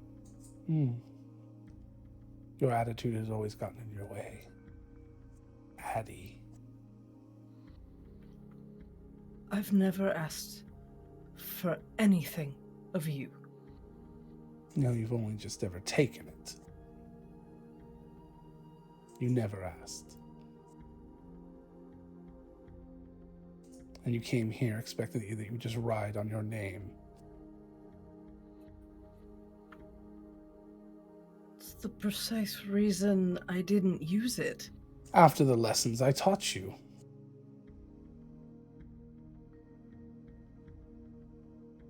Sorry, Tessa. Sorry, face.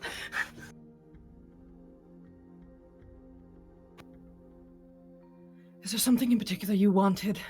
You wanted this meeting. You asked for it. You've sent me these messages.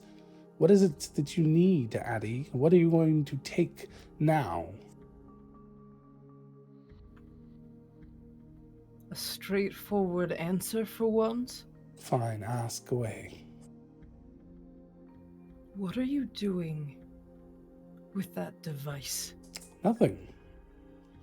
What is he doing with that device? I don't know and I don't care. Then why are you letting him have it? You know what it is. Because he needed it, and it is a device that can affect a small section of the world. It can't create anything devastating. It can't destroy the world. There are more powerful magic items out there. Just a small bit of reality. My sword can kill more people than that thing could kill in an instant. Did he pay for it? Or does he have something on you? On the family? Everything is deals and trades. Admiral Birchfield is a little better at playing the game than I am right now.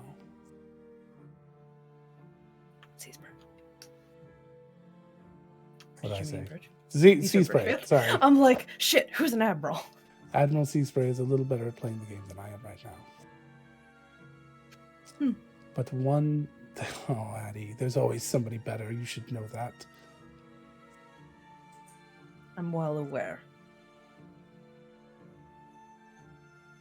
What else can I answer for you? What else do you need to know as you've snuck around my halls for a year now? For the record, I wasn't hiding that much. You just didn't seem to care to look. Yeah. I kept tabs on you, but nobody seemed to have realized that you had joined here, which is strange. You spent a lot of time here. Getting to know all the wrong people here, but that's fine.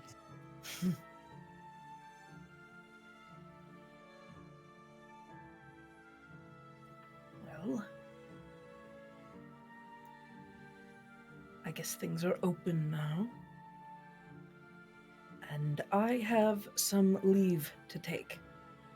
So perhaps we can just keep our distance, remain professional, and...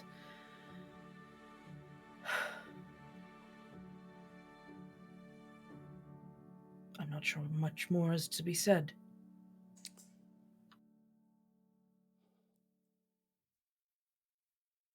Fine.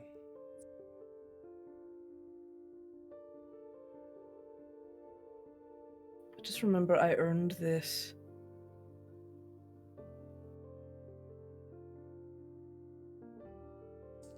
Did you?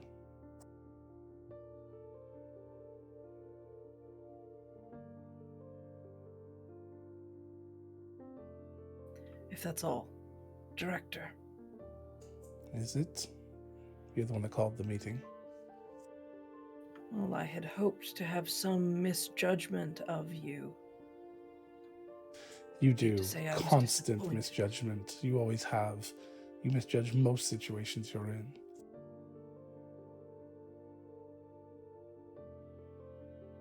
And yes, you may have learned some of that from me. But it's time to grow up.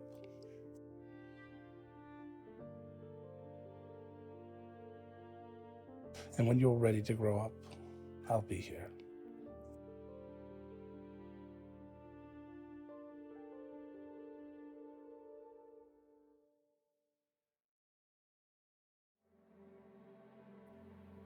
She is going to turn and turn back, offer a very formal nod of her head. Have a good day, Director. Sir.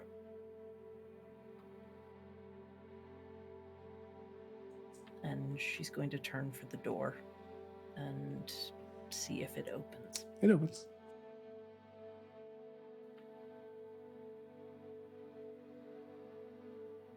She's gonna fight real hard, slamming it. Okay. Real hard. Like, she kind of catches it right before it shuts, like, All right. and closes it gently. The guards are no longer there, so it's just you in the hallway. She lets her hands start trembling again and straightens her tie and her clothes and takes a very long breath and starts heading back down towards, I guess, Iggs, if that's where they were heading. Yep. So during that time, the other players' characters had gone down to Ig, and had started to, other than Bonnie, who had gone off to do some training, and crying. And we're gonna go ahead and kind of wrap this as this scene kind of just peters out with you guys going to Ig, getting the equipment that you need, and we'll pick it back up as you guys are heading this morning to your next contact, and that will be where we start next week. All right. Well, thank you everyone for being here. That was a reveal that has been sitting there since day 2. I bet that's a long time coming. Episode 2. You're I working on that one. wasn't expecting that. Me neither. No. That was One has been there a amazing. good long time. So yeah, that's all Angela. She came up with Holy that, and crap. I somehow was able to keep it a secret, even from my wife for that time. I which had is no shocking. idea. Shocking. Now you have to go back and watch every episode because I've been acting every episode as if You'll that's see the a case. lot of Team Burfield comments daddy of issues. that. Yeah, well, Yay. that was an accident. Daddy issue, mommy issue, serpent issue. No, sorry. Sandwich issue? Sandwich issue. Definitely a sandwich issue. All right. So thank you guys very, very much. We'd like to thank World Anvil, the most robust world building and campaign management software that exists on the internet today, for sponsoring us. If you light up the forge, go to worldanvil.com, try out a free account, and then you can join the guild when you're ready to do more. Also, Die Hard Dice. Die Hard Dice, you can go to dieharddice.com, use the coupon code Goonies to get 15% off your first or next order. Still enough time, I believe, to order before the holidays with Die Hard Dice. I believe the 12th or this Friday is their cutoff. So go to dieharddice.com today and get, if you want to roll with the best, you roll with Die Hard Dice. Thank you to all of the other shows and amazing creators on Nerdsmith. Nerdsmith.org is an amazing place where over 50 different creators get together and create a bunch of nerdy entertainment all the time. And entertainment like this, you can go to patreon.com/nerdsmith if you'd like to help support us. You can also support us by doing the tips below. And of course, Twitch subscribing right here. That's another great way to help us out. So we appreciate all of you who make this show amazing and possible, and they should be working. So it should be working. Anyway, so thank you guys very, very, very, very much for being here. We could not do the show without you. It would just be so sad and lonely. So please come back next week. And remember, for those of you that were not here, this will be our last few episodes. The end of January will be our last, the ending of this campaign, the Shenanigoons Fires of Eldara campaign, I think we were calling it. And then the next campaign will start in February, along with a brand new player. Ren Knowles will be coming in, who was a guest here for a couple of episodes, and we'll be starting the next campaign of Shenanigoons, which will still probably take place in Ashport, or at least around it. And we will be doing some amazing things. So yes, we're going to have Ren, and we're doing a whole new thing. So that will be a great time to start anew, get to know the characters from the get-go, tell all your friends to come and watch the show with us, have some fun, introduce some chaos. And we have some new chaos that we're working on, kind of helping introduce. I'm trying to add 1 to 3 new things to the wheel and maybe remove some of the stuff we've seen a lot as we go. So keep doing those wheels. There'll be new stuff all the time. And that's that. I think we're good. So thank you guys once again, and we're going to get out of here. Thanks again to everybody who donated Thank you, and everybody. stayed with us. Yes. Bye. Bye.